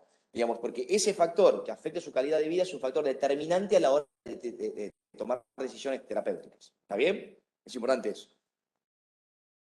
Bueno, hablamos de anamnesis, examen, digamos, hablamos de los síntomas, hablamos puntualmente de cuestionarios que se pueden hacer y de examen físico. El examen físico lo hicimos el otro día, nos divertimos un rato haciendo el tacto rectal. Algunos tocaron, otros no tocaron, otros se divirtieron, otros no. La realidad es que el examen dígito rectal de la próstata tiene una sensibilidad, como habíamos hablado, bastante baja, porque depende mucho de quién lo hace. De hecho, nos divertimos porque en el laboratorio decíamos cuál es el que está mal y cuál es el que está normal, y todos señalaban algo distintos. Si bien la gran mayoría coincidía, siempre había una discrepancia. Y eso habla puntualmente de esto. Este examen tiene poca sensibilidad, con lo cual a nosotros es un examen que se hace rutina, pero no va a dar mucha más información que el tamaño, la consistencia y la superficie, que es lo que hablamos la otra vez, ¿sí? Saber que el volumen normal es de 15 a 20 centímetros cúbicos, esto ya lo hemos hablado en el laboratorio anterior. La consistencia de duro-elástica, respuesta de examen, duro-elástica, porque ¿cómo es la consistencia de la próstata? Pueden hacer la maniobra esta, pero duro-elástica es una re buena respuesta. Y la superficie tiene que ser regular, ¿sí? Entonces, básicamente eso es el examen normal. Pero tengan cuidado de esto. Puntualmente, pacientes que tienen estos síntomas del tracto urinario inferior, no nos olvidemos que hay un montón de causas asociadas a esto, y no solamente es la próstata. Tracto rectal, próstata grande es la causa, ¿sí? No solamente del tracto rectal, hay un examen completo que hay que hacer. En el abdomen, ¿por qué? Porque tranquilamente el paciente puede venir con retención aguda de orina, retención crónica de orina, perdón, o retención aguda, y nosotros pensamos que tiene incontinencia y nada más. Y palpamos el abdomen, vemos un globo vesical que a veces puede llegar hasta el ombligo. ¿Está bien? Eso hay que hacerlo de manera rutinaria. Los genitales, tranquilamente es en el pene, como hemos hablado, ver el meato uretral, porque el meato uretral puede estar estenótico y sea la causa del problema, y no lo que siempre pensamos que es el crecimiento prostático. Evaluación neurológica, también en ciertos casos, pacientes que vienen con algunos trastornos neurológicos o que pensamos que tienen antecedentes familiares de patologías demielinizadas, hacer los reflejos habitualmente y ver la sensibilidad a nivel del periné. Y por último, como he hablado, el examen dígito rectal, que nos va a dar sobre todo el volumen, que es lo que más queremos ver en este caso. ¿Está bien? ¿Preguntas? ¿Ahí? Trago un poquito de saliva. Bien. No, está. Exámenes complementarios, como todos, laboratorios, y en este caso sí solicitamos una imagen, y ahora vamos a ver por qué. El laboratorio puntualmente tiene que evaluar que el paciente tenga una función renal normal, que estos síntomas no estén afectando su función renal. Por eso pedimos creatinina y uremia. El estudio de orina siempre viene asociado, porque tenemos que descartar que no haya una infección urinaria, como dijimos recién. Y el antígeno prostático específico, no voy a ahondar en el tema, la realidad es que ya está, eso es rutinariamente un paciente con síntomas de tracto urinario inferior varón se lo pide si viene a la consulta. Es uno de los exámenes complementarios que tenemos que tener en el momento que el paciente concurre a la consulta. Ecografía de rutina, la realidad es que habitualmente se pide una ecografía que viene con esta cosa por dos motivos. Principalmente el volumen de la próstata, que es mucho más sensible una ecografía que un taxemos por ahí, para ver el volumen real de la cosa, la información. ¿Por qué motivo digo esto? Porque cuando hay un sistema compensatorio, la vejiga se empieza a engrosar, y es uno de los primeros signos que hay que tener en cuenta. Si la vejiga empieza a engrosar, si el paciente dice que orina bien, o cuidado, porque ese paciente tranquilamente puede debutar en un año con una retención aguda de orina, y nosotros teníamos ya algún tipo de situación que nos venía adelantando esa posibilidad. ¿Está bien? Evaluar el residuo postmiccional, que a veces también sirve. En la misma ecografía el paciente viene con la vejiga llena, orina y después le vuelven a poner el ecógrafo en el abdomen y eso ve cuánto volumen tenía antes y después. Eso es muy sencillo de hacer. Y bueno, evaluar si no hay cosas asociadas como piedras que puede dar síntomas, es un cuadro mucho más avanzado. Otro examen que habrán escuchado o no es la flujometría o uroflujometría. Básicamente es el flujo libre, el paciente orina y en un inodoro, digo, entre comillas, especial, que tiene un sensor de peso y que permite ver, de llevar eso a una curva de flujo, es decir, mililitros por segundo, y nos dice básicamente si el paciente está orinando bien o no según lo que vemos. En lo de arriba es una flujometría normal, es una curva habitualmente que tiene esa forma medio de parábola, con un ascenso rápido y después viene decreciendo. Y la otra flujometría obstructiva, la que viene abajo, que por más que no llegue a un flujo alto, se mantiene como forma de serruchito, ¿sí? En las mujeres se hace sentado y en los pacientes parado. ¿Se puede hacer en los pacientes sentados la flujometría? Sí. Hay pacientes que tienen el hábito de orinar sentado y se lo hace sentado. No va a cambiar el resultado respecto de parado o sentado. Y por último, examen complementario, habitualmente podemos hacer una citoscopía, es decir, básicamente la endoscopía de la uretra, la próstata y la vejiga.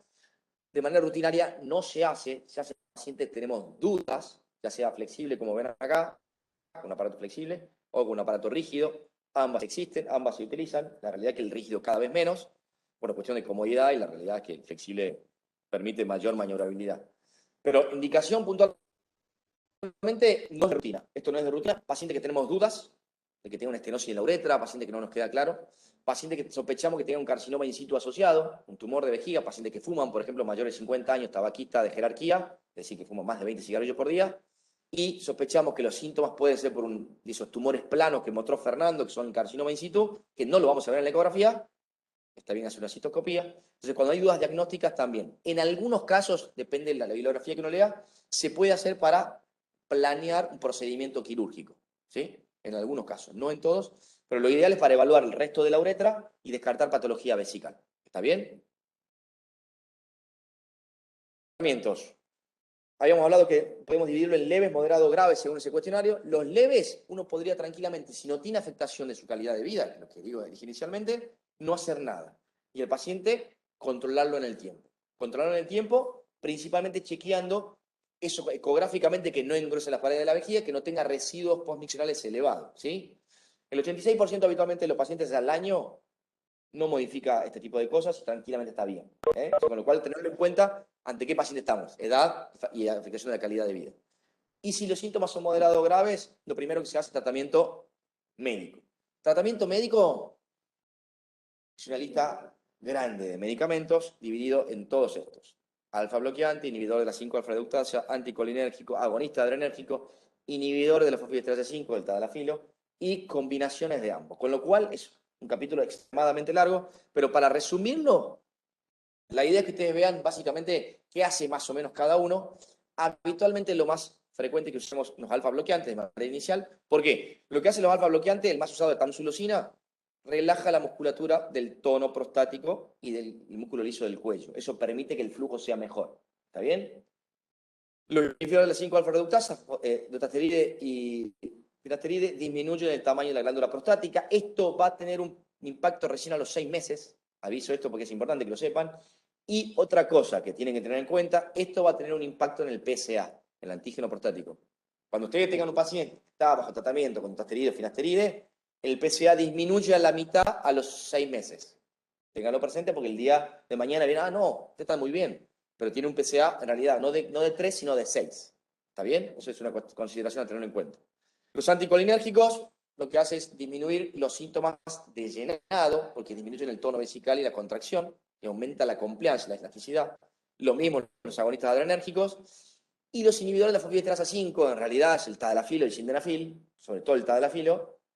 La realidad es que fue descubierto esto porque pacientes, como todo en realidad, todos los facilitadores de la potencia sexual, el sildenafil fue creado por otro motivo, vino siendo para esto, y el tadalafilo también creado para potencia sexual, empezó a demostrar que los pacientes mejoraban su flujo urinario. Entonces empezaron a estudiar que disminuía la contracción del tono vesical, prostático y de la uretra por aumento del GMP cíclico dentro de las células. Un hallazgo, por lo cual ahora también se podría utilizar para este tipo de cosas. La realidad es que ustedes no tienen que saber específicamente cómo y cuándo dar estas cosas, pero sí saber que existen todas estas drogas para el tratamiento del crecimiento prostático benigno sintomático. ¿Está bien? ¿Cuándo operamos? ¿Cuándo viene la parte divertida de todo esto? Cuando al diagnóstico inicial los pacientes presentan o una piedra, complicaciones se llaman, una piedra dentro de la vejiga, que es secundaria a una obstrucción, que presenta hematurias intermitentes de manera frecuentes. Esas hematurias, por supuesto, estudiadas, que sean de origen prostático. En ese caso puntual, los pacientes tienen que tener una endoscopía para descartar que no sea un tumor de vejiga el causante de la hematuria. La causa de hematuria más frecuente es la hiperplasia prostática benigna. Entonces, la hematuria frecuente y persistente es una indicación de cirugía, que el paciente haya hecho una retención aguda de orina y no le podamos sacar la sonda porque no puede orinar posterior a eso, o que haya hidronefrosis, como dije anteriormente, secundaria a una obstrucción prolongada en el tiempo. Eso son indicaciones iniciales de cirugía. Lo otro, que tengamos una enfermedad que vimos inicialmente y estaba medicada y progresó en el tiempo. Es decir, que el volumen prostático va creciendo, que el residuo postmiccional también va elevando en los estudios, que el flujo se empieza a hacer más débil y en los cuestionarios empieza a pasar de leve a moderado y a grave los síntomas más allá del tratamiento. Si esto sucede, es muchas chances que el paciente no hacemos nada, tenga 3 a 4 veces más chances de hacer una retención aguda de orina en el tiempo, con lo cual ya tiene una indicación quirúrgica. ¿Sí? Y la cirugía, que es la parte más entretenida de todo esto, va a depender puntualmente de dos cosas. Dos cosas. Uno es el equipamiento y el conocimiento de los médicos tratantes. Y segundo, es el tamaño de la glándula. El tamaño de la glándula es uno de los factores independientes para determinar el tipo de cirugía, y lo otro, por supuesto, es dependiente. Si yo tengo todo el equipamiento, sé hacer todas las cirugías, bueno, no hay problema. Pero si tengo equipamientos limitados, voy a abocarme a esos tratamientos. Pero básicamente se dividen en dos, digamos. Existen los que son por vía endoscópica y por vía abierta o laparoscópica, ¿está bien? Por vía endoscópica puede ser para cualquier tamaño, ¿está bien? Hoy por hoy se hace cualquier tamaño por vía endoscópica y va a depender puntualmente de la experiencia del centro.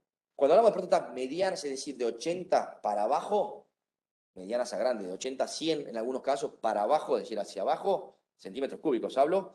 Estos son habitualmente los más frecuentes, la resección transuretral de próstata, habrán escuchado de RTU, que se hace a través del pene, ahora lo vamos a ver, vaporización o enucleación. Enucleación es la próstata sacar entre la cápsula y la glándula, ¿está bien? Eso se hace en próstatas pequeñas. Próstatas grandes, adenomectomía, ya sea a cielo abierto, laparoscópicas, o estas enucleaciones por vía endoscópica en centros muy especializados que habitualmente en muchos casos, en casos seleccionados, no en todos los pacientes. La RTU de próstata básicamente es, como decía, un tratamiento por vía endoscópica. Lo que hacemos habitualmente es entrar con un aparato que es esto, que es un resectoscopio, que tiene como un gatillo. Ese gatillo permite sacar tejido prostático. Entramos a través de la uretra. Está en silencio. Entramos a través de la uretra. Ese aparato que se llama resectoscopio, cistoresectoscopio, tiene una luz y una cámara, una fibra óptica que se conecta a una cámara y esa cámara podemos ver por televisión. Básicamente lo que encontramos es esto, la glándula prostática, esta es la uretra comprimida por el crecimiento, y la vejiga y la uretra comprimida. Y lo que hace básicamente es con un ansa, que ahora le voy a mostrar el video, con un ansa va cortando fragmentos de la próstata hasta lograr llegar a la cápsula, sacar todo el tejido interior, el tejido que está crecido, para poder permitir que la luz uretral sea mucho más grande. Entonces, eso a nosotros nos da tranquilidad de que el paciente va a poder orinar normalmente después de esto. Siempre después del procedimiento se coloca una sonda, y esto es indistinto para lo que tienen que saber. Y acá les muestro, para que tengan un poquito más de noción. ¿Esto viene ahí? Van a ver. Uy, ¿qué se va a ver? Está subido el video. Bueno, si lo vieron ya el video seguramente, entonces, esto es lo que hace endoscópicamente. Esto es un meato ureteral que se ve de un lado. Siempre es importante ver la barra, que es el trígono, el otro meato. Y lo que vemos acá es la glándula prostática. Vamos a ver de inicio para que vean la glándula prostática. Todo eso es la glándula prostática cuando entramos. ¿Ustedes ven ahí? Cuando ingresamos, ustedes van a ver, ese es el verum montanum, donde desembocan los conductos eyaculadores. Este es el lóbulo lateral, un lóbulo lateral y un lóbulo medio. Habitualmente el crecimiento puede ser o bilobar o trilobar. dos lóbulos y un lóbulo medio, ¿sí? Y si usted ve, está todo obstruido, yo no veo la luz de la vejiga, tengo que pasar todo esto para llegar a la luz de la vejiga. Eso es una próstata obstructiva. Y lo que hacemos, como mostraba, esa ansa, que es como si fuera, digamos, un cuchillo, va cortando el tejido a través de una energía. En este caso, energía bipolar, pero puede ser energía monopolar u otras. Y va como va cortando hasta llegar a este tejido que es ver fibroso, que es unas fibras, que son las fibras de la cápsula prostática, ¿sí? Ese tejido fibroso es el límite al cual tenemos que cortar. No, la pregunta es, ¿toda la glándula? No. La glándula, sacar toda la glándula significa prostatectomía radical. Esto es lo que, digamos, se saca todo el tejido glandular aumentado de tamaño, interno, no el externo. Ahí ven la diferencia entre, bueno, cómo queda el paciente posterior. Entonces, para resumir el tema en dos cosas, yo siempre hago esto, digamos, si ustedes tienen una mandarina, esto es muy gracioso, o una naranja, esto es tal cual, digamos, hay videos explicativos con naranjas, y la cápsula es la cáscara, lo que hacemos es sacar, en la enucleación lo van a ver, sacar todo el tejido, toda la pulpa de esa naranja, y dejamos todo lo que es la cápsula, ¿sí? La cápsula, en realidad, en próstata es un tejido glandular comprimido, en realidad, se va comprimiendo y se va haciendo fibroso, no es una cápsula real, no es que la próstata tiene una cápsula real, es una cápsula quirúrgica, en realidad, que ese tejido glandular comprimido con el tiempo, con el crecimiento, se va comprimiendo, se va haciendo fibroso, ¿sí? Entonces, básicamente, eso hasta ahí se saca. No se saca completa la glándula, sí toda la parte interna es que obstruye. ¿Está bien? Por eso no tiene efectos adversos en cuanto a la potencia sexual. A diferencia, sí, de la radical. Cuando la próstata son muy grandes, hacemos adenomectomía. ¿Qué significa adenomectomía? Es esto que le expliqué. Sacar la glándula en 3 espacios. Puede ser por vía laparoscópica o abierta. Yo el video que le voy a mostrar por vía... ¿Ya lo vieron este video? Seguramente. ¿Lo vieron? ¿Lo vieron? No. Bueno.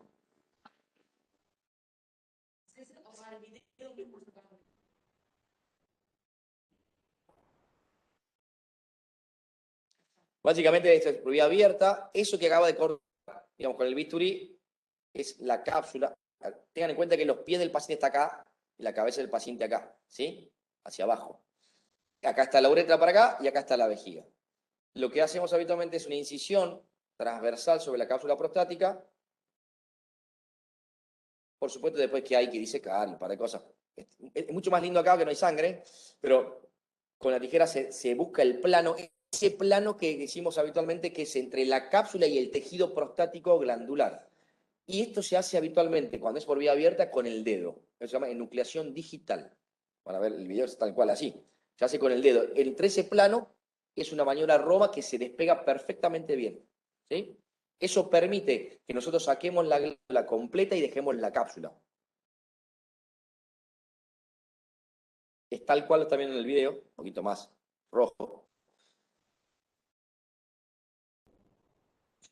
Esto es la cápsula. Usted la uretra, por supuesto que la uretra sigue estando perfectamente ahí. Lo que se hace ahora es hacer puntos hemostáticos en las cápsulas, justamente, para evitar que sangre, y se coloca una sonda. La uretra está acá, el orificio uretral acá, y acá está la vejiga.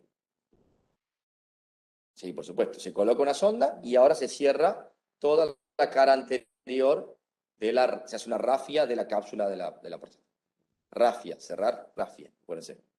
Sí. Dejar la cápsula, cuando vos dejás, digamos, la cápsula, viste que es una cirugía radical. La cápsula, no te olvides esto, la próstata es parte de la uretra, ¿sí? Si vos sacás toda la glándula prostática, la cápsula permite la indemnidad de esa uretra. O sea, va a seguir indemne la comunicación entre la vejiga y la uretra. Entonces, no hay que hacer una anastomosis después entre la vejiga y la uretra, como sí sucede en la prostatectomía radical. En este caso, vos dejás la cápsula, sacás todo el tejido glandular que obstruye y no tenés que hacer ningún tipo de sutura porque la indemnidad de la uretra sigue estando. ¿Está bien? Es básicamente tratar la causa obstructiva. Bueno, preguntas. Sigan preguntas. Perdón, acá me preguntaban recién, respondí que qué beneficio tenía dejar la cápsula prostática en el tipo de cirugías, y lo que le dije recién era eso, que mantener la indemnidad de la uretra prostática, y además tiene muchos efectos, muchos beneficios respecto a las complicaciones y a los efectos adversos de las cirugías. La prostatectomía radical para cáncer, que saca la próstata y las vesículas seminales, tiene un impacto negativo habitualmente en la continencia, en la potencia sexual, con lo cual en este caso no lo hay. ¿Alguna pregunta? Sí, todas. Dijo que era eso de conservar la cápsula es para mantener la conexión entre vejiga o uretra, ¿o escuché mal? Sí, tal cual. Ah, Porque perfecto. no nos olvidemos de esto, que la próstata forma parte de la uretra. La uretra prostática está, está recubierta por la glándula prostática. Cuando uno reseca este tejido, la indemnidad, digamos, de la vía urinaria inferior, es decir, no hay un agujero, por así decirlo, no hay una comunicación fuera de la vía urinaria inferior, entonces la orina sigue su curso normal, digamos. Entonces no tenemos, digamos, que hacer una anastomosis. Cuando hay una prostatectomía radical, la próstata sale, queda la vejiga y la uretra por un lado y hay que hacer una anastomosis para que la orina siga su curso. En este caso no hace falta porque tenemos la cápsula. ¿Está bien? Genial, gracias. Igual, profe, o sea, como... Ah, perdón, no escuché que estaban No sé. preguntando.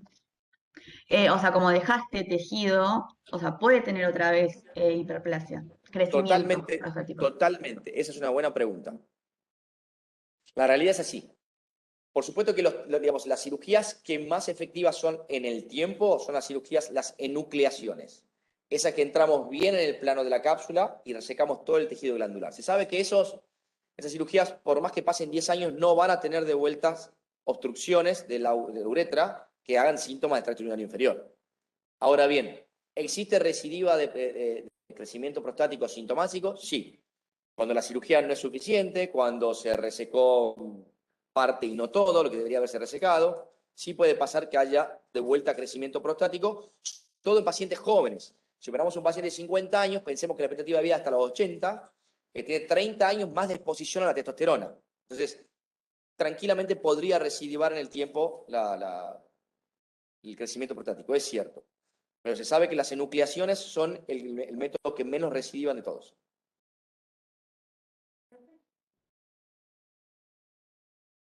Tiene 2 preguntas acá.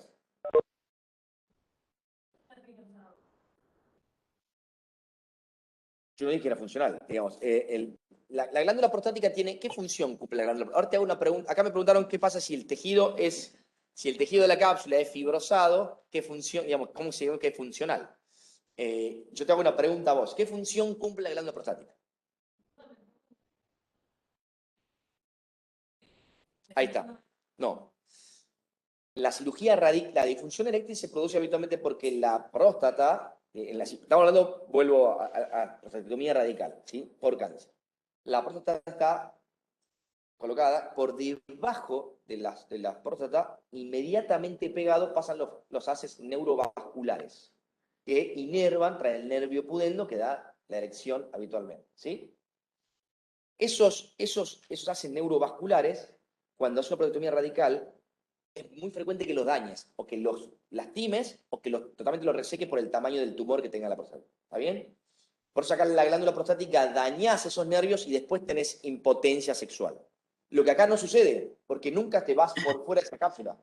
¿Está bien? Entonces, la función sexual, la cápsula de la próstata no da la potencia sexual, pero la cirugía en sí no daña esos nervios que podrían dar una disfunción sexual eréctil. ¿Explico? Tiene que ver puntualmente por lo donde se corta, nada más. Pero no es que la cápsula en sí sea funcional. Bueno, porque, digamos, tenemos la cápsula de fibrosis, pero no deja de haber células. Independientemente de que las células sean fibrosadas o estén comprimidas, parte de esas células van a ser van a tener los mismos receptores que tenían anteriormente, entonces puede tranquilamente tener receptores hasta los andrógenos y crecimiento a lo largo del tiempo. Entonces, digamos, la funcionalidad de la cápsula prostática la única función que tiene es básicamente en la reproducción, digamos. Produce un tipo de líquido que aumenta la licuefacción del semen y permite que el espermatozoide penetre en el óvulo. Esa es la única función que tiene puntualmente. El resto no tiene otra función. Entonces, puntualmente a lo que decís, de esas células que quedan comprimidas con la cápsula, van a seguir teniendo receptores estrogénicos. Androgénicos. Entonces, a lo largo del tiempo, si perdura durante mucho tiempo el estímulo androgénico, puede producir crecimiento. No todos recidivan, no todos crecen de vuelta, la realidad es que muy pocos, pero bueno, dentro de los que recidivan, existe esa la causa. Otra pregunta.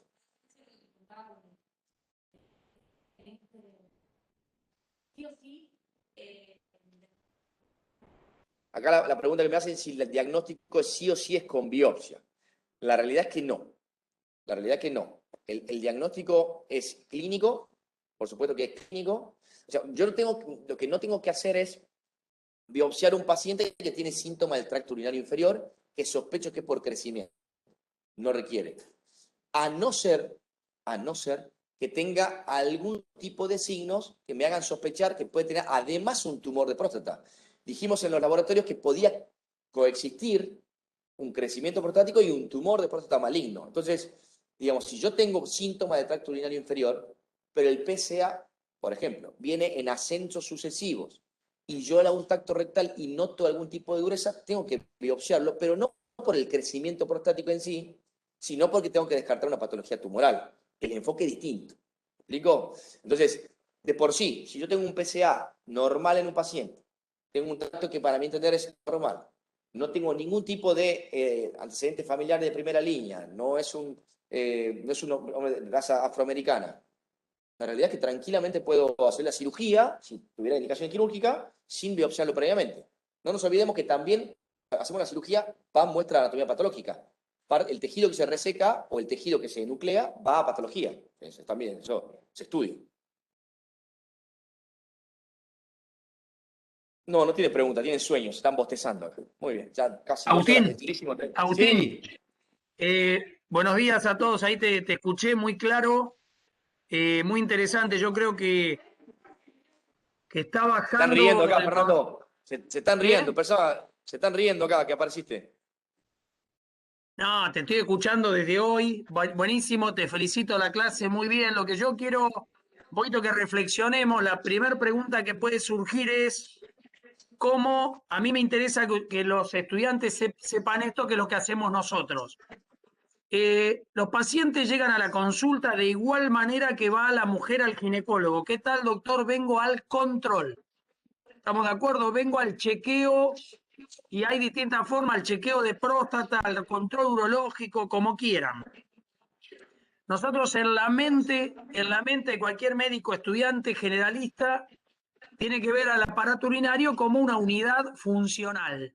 Volvemos un poco a la primera clase. Esto que está diciendo vos claramente y mostraste una hiperplasia prostática benigna, una próstata que tiene síntomas mecánicos que obstruye la uretra, tarde o temprano, quédense con esto, puede alterar el índice de filtrado glomerular. Tarde o temprano eso puede pasar.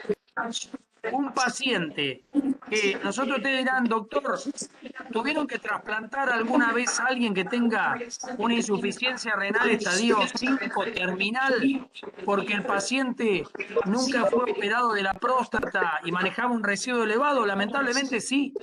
Lamentablemente sí. Por eso es que ustedes, desde esta formación, digamos, universitaria, hay que intentar, digamos, ver al aparato urinario como una unidad funcional.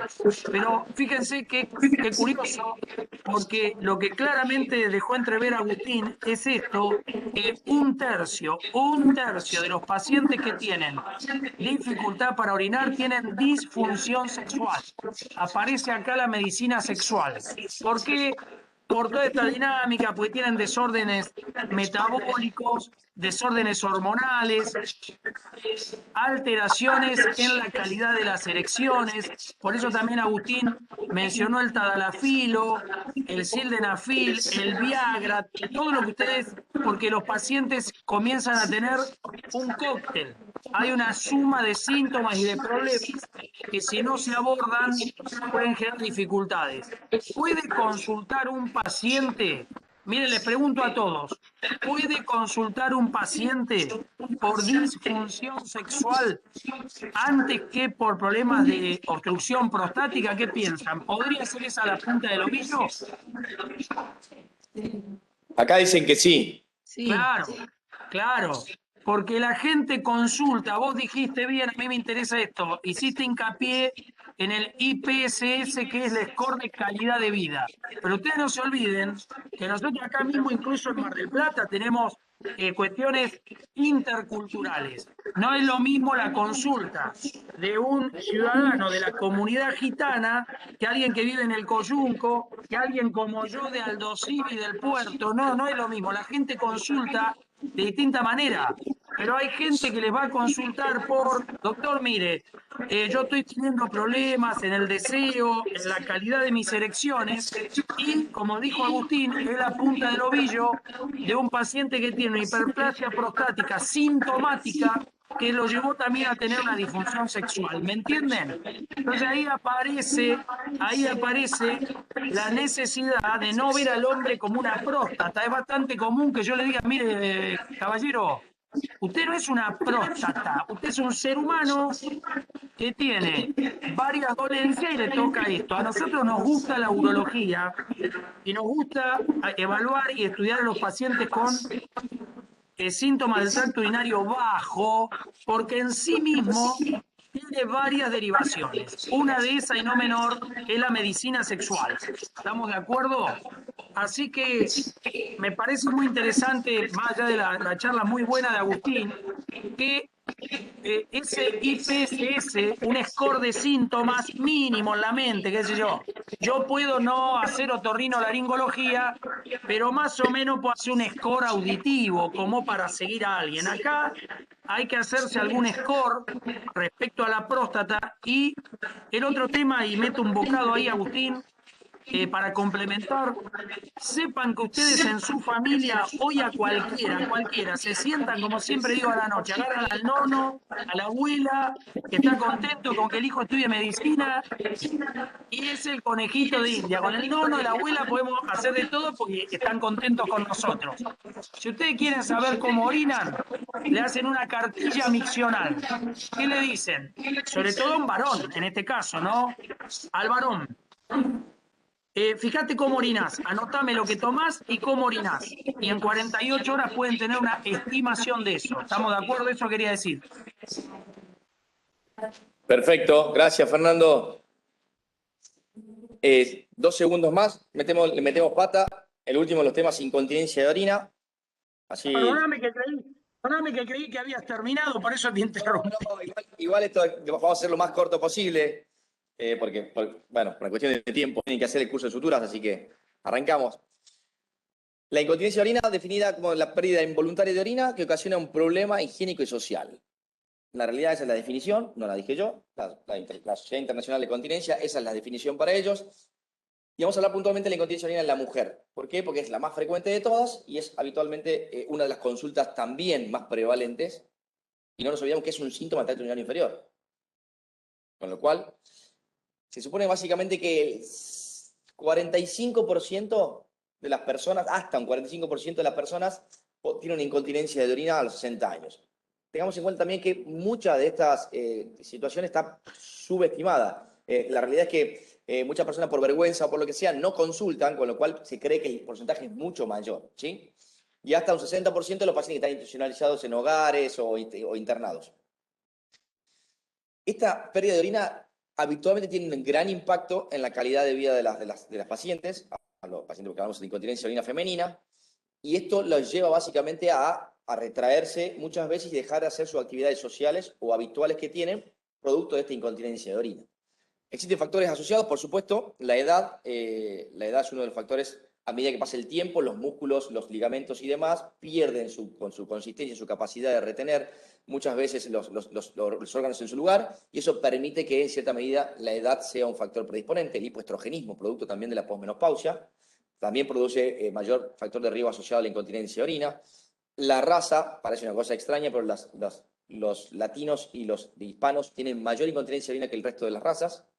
El número de embarazos y el tipo de parto, sobre todo, más allá del número de embarazos, el tipo de parto, los partos instrumentados, los partos gemelares, habitualmente tiene mayor chance de desarrollar en el futuro una incontinencia de orina. La obesidad, diabetes y otro tipo de alteraciones también son factores asociados. El tabaquismo, el EPOC, producto básicamente de una tos crónica que aumenta la presión abdominal, son factores de riesgo para desarrollar incontinencia de orina.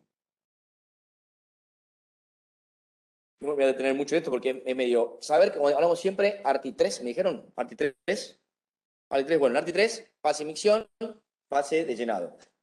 Para que tengamos continencia, tiene que estar, digamos, dos cosas puntualmente.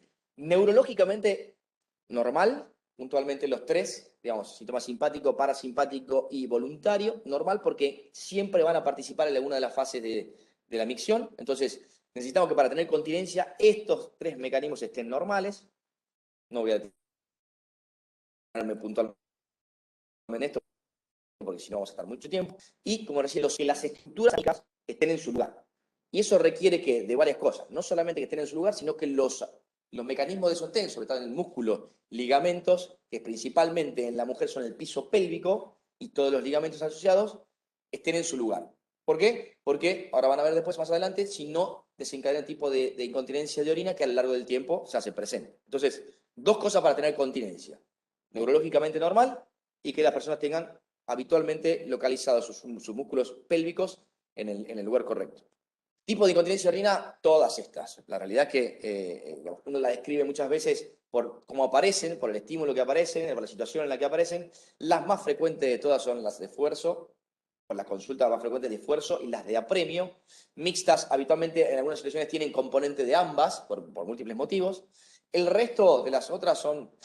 Me importa que tenga la incontinencia de orina continua. Paciente que tiene pérdida continuamente, estaba hablando con uno y está orinando, perdiendo continuamente, hay que descartar alteraciones anatómicas, principalmente fístulas. Que no haya una fístula entre la vejiga y la vagina y que la pérdida sea por la vagina y no por el meato uretral. ¿Está bien? Entonces, eso podría pasar, antecedentes quirúrgicos pélvicos, antecedentes quirúrgicos de infecciones, pacientes que han tenido una diverticulitis complicada, que han operado de urgencia, que han tenido que sacar el colon. En ese momento puede haber quedado en el tiempo una fístula. ¿Está bien? Entonces, me llevo a eso, la incontinencia de orina continua, pensar primero que nada en fístula. ¿Está bien? Entonces, volviendo al tema, las dos más frecuentes, la incontinencia de orina de esfuerzo y la de urgencia. La incontinencia de orina de esfuerzo se basa principalmente en que cuando aumenta la presión del abdomen, esto genera presión de manera indirecta sobre la capacidad vesical y esto, sobre la pared vesical, y habitualmente lo que debería ser continencia, que es básicamente los pisos pélvicos y el aparato nervioso autónomo, voluntario, permitir contraer, no lo hace y pierde orina. ¿Sí? Entonces, el factor desencadenante es un esfuerzo, cualquiera sea. Y el factor, digamos, la gravedad va a depender del esfuerzo. Si solamente con levantarme pierdo orina, es muy grave. Si estornudar es un esfuerzo bastante interesante, pierdo un poquito de orina, es un poquito menos grave. Y la incontinencia de orina de urgencia se produce básicamente por una contracción involuntaria de los músculos, del músculo detrusor, que desencadena una urgencia, un apremio necesario para orinar y que uno no llega al baño. En popular, doctor, me agarra gana y no llego al baño. ¿Está bien? Entonces, tener en cuenta esas pequeñas diferencias.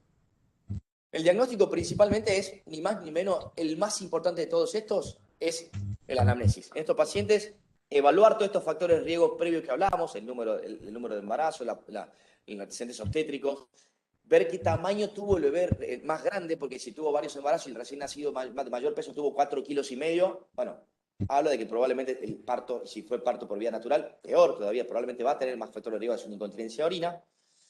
Y hablamos puntualmente de la incontinencia de orina. ¿Qué investigar sobre la incontinencia de orina? Tiempo de evolución. ¿Hace cuánto tiene la incontinencia de orina? La gravedad. La forma de saber la gravedad, ¿cuántas veces se cambia el paño? Una persona que, no, me cambio el paño. ¿Cuántas veces? No, me cambio 5 paños por día. Mojado sí, lo saco mojado, doctor. Y bueno, mucha cantidad de incontinencia de orina. ¿Ante qué estímulo aparece? Si aparece ante un estornudo, como decía recientemente, o ante cualquier cosa, cualquier movimiento que pierde orina. Conozco gente que me ha dicho, no, yo bailo folclore y solo pierdo cuando bailo samba, me decía. Increíble, increíble. Yo pensé, uno pediría chacarera, que es mucho más móvil, no, samba. Bueno, está bien, es preguntar ante qué momento pierde y saber si tiene, digamos, y si viene predecido o no viene predecido un deseo imperioso de orinar. Porque claramente lo que hablamos recientemente, una de las características que tiene la incontinencia de orina de urgencia es que tenga deseo imperioso de hacer pis antes de que se le escape. Entonces, ver los desencadenantes, la forma en la que orina y síntomas y signos asociados. Testeos para hacer la cartilla miccional que dijo Fernando. Tome, señora, dígame cuántas veces orina por día, cuántas veces pierde y demás. Y lo otro es el pad test. Básicamente es colocar una toallita, colgar una toallita higiénica, hacer unos esfuerzos y pesar la toallita para ver cuánto contenido de orina pierde y ver la gravedad de esto. Son unos tests que se hacen habitualmente de manera práctica y rápida. Diagnóstico, examen físico, por supuesto. ¿qué examinamos? Examen ginecológico. El examen ginecológico, para descartar prolapso, ver la sensibilidad perineal, como hablamos muchas veces, los pacientes que pueden tener alteraciones neurológicas pueden tener incontinencia de orina. Evaluar principalmente el tacto rectal para ver el tono. El tono del esfínter anal es igual que el esfínter del urinario, voluntario. La hipermotilidad uretral. Esto que está acá dibujado, ¿se ve acá? Sí. Es un test del hisopo, se pone un hisopo en la uretra de la mujer, se le pide que tosa, que haga maniobra de Valsalva. Si esto se mueve más de 30 grados, se llama test del hisopo positivo. Esa hipermotilidad uretral va a tener algún tipo de influencia en el tipo de diagnóstico de incontinencia de orina. Y ver esto que se llama el cuerpo perineal, que se encuentra acá, cuerpo perineal, que básicamente tiene cierta relevancia en ver cómo está la musculatura del piso pélvico, ¿sí? Es una manera también de ver cómo está el piso pélvico. Exámenes complementarios, siempre lo mismo, descartar infecciones urinarias, porque las infecciones urinarias pueden dar incontinencia de orina de apremio, y ver cómo está la función renal. Ecografía, puse una ecografía de una próstata, me equivoqué, perdón, justo,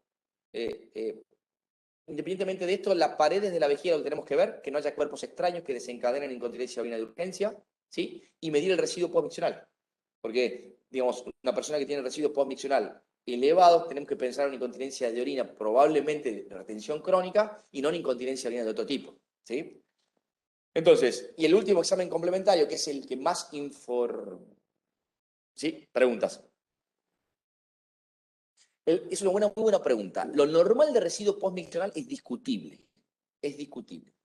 La verdad que no hay un consenso estricto de decir cuánto es el residuo postmiccional. Algunos hablan de 150, otros hablan de 200.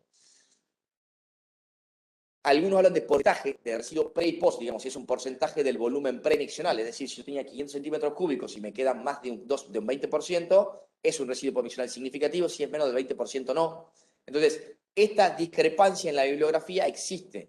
Lo que uno tiene que ver puntualmente es, a mi entender, creo que lo más útil es saber cuánto tenía previo y cuánto tenía post. ¿Por qué? Porque una vejiga, en estos test, estas pruebas, muchas veces hace tomar agua. Entonces vamos con...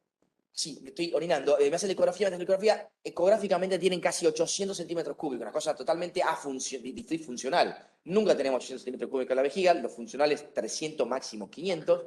Entonces, desesperado vas a orinas y por supuesto no vas a vaciar los 800 centímetros cúbicos, te va a quedar la orina.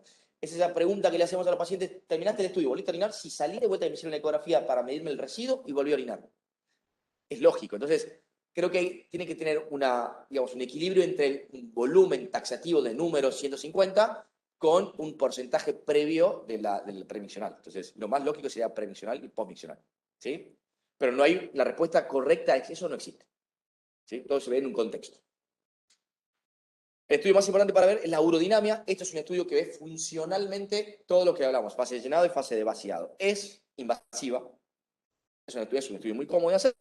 Realmente, porque requiere que coloquemos catéteres, un catéter dentro de la uretra, un catéter dentro del recto y unos electrodos para medir la contracción muscular. Todo eso a nosotros nos va a dar un par de curvas que vamos viendo y vamos llenando lentamente la vejiga. Ese llenado de la vejiga nos va a ver la fase de llenado. En la fase de llenado, ¿qué vamos a ver? ¿Cuál es el primer deseo miccional? ¿A qué volumen?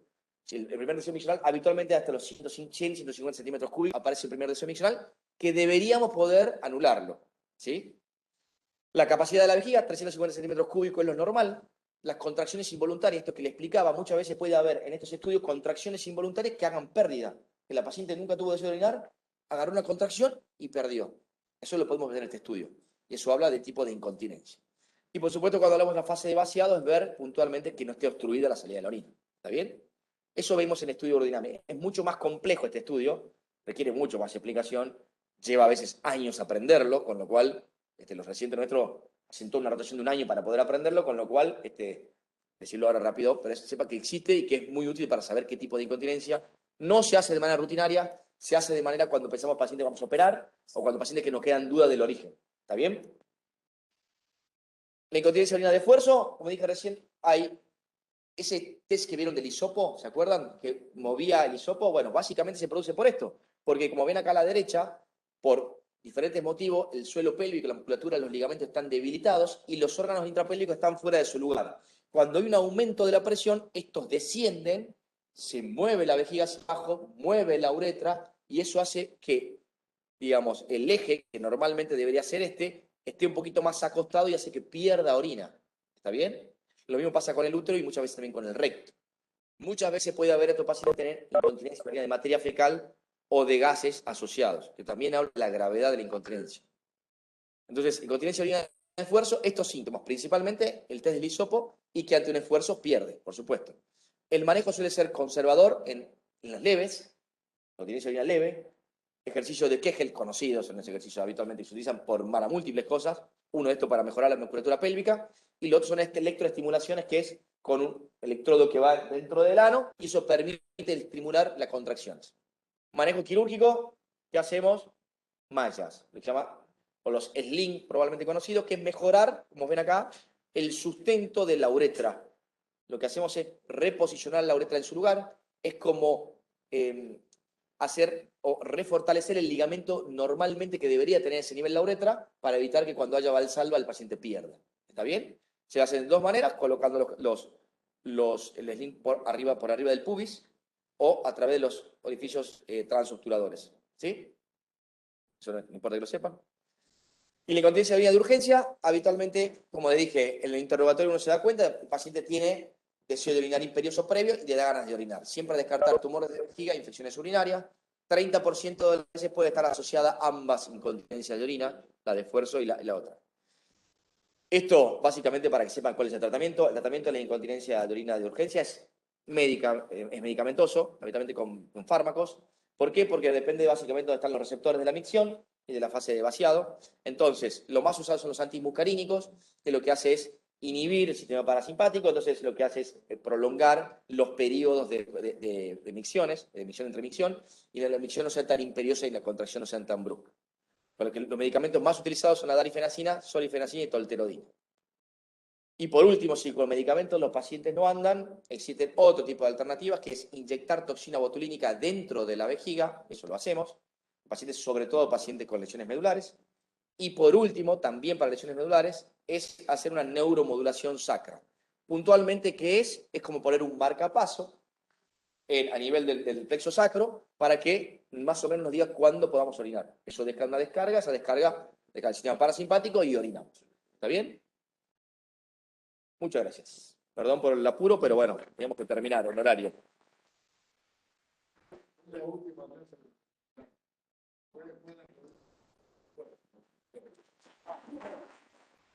Se liberaron de nosotros. Última clase de urología del año, así que esta carita, con este pelo hermoso, lo van a ver. No seas envidioso. Pura envidia la mía. Juventud, pelo, flaco, lindo, ¿qué puedo decir? Hasta luego, gracias por todo. Espero que...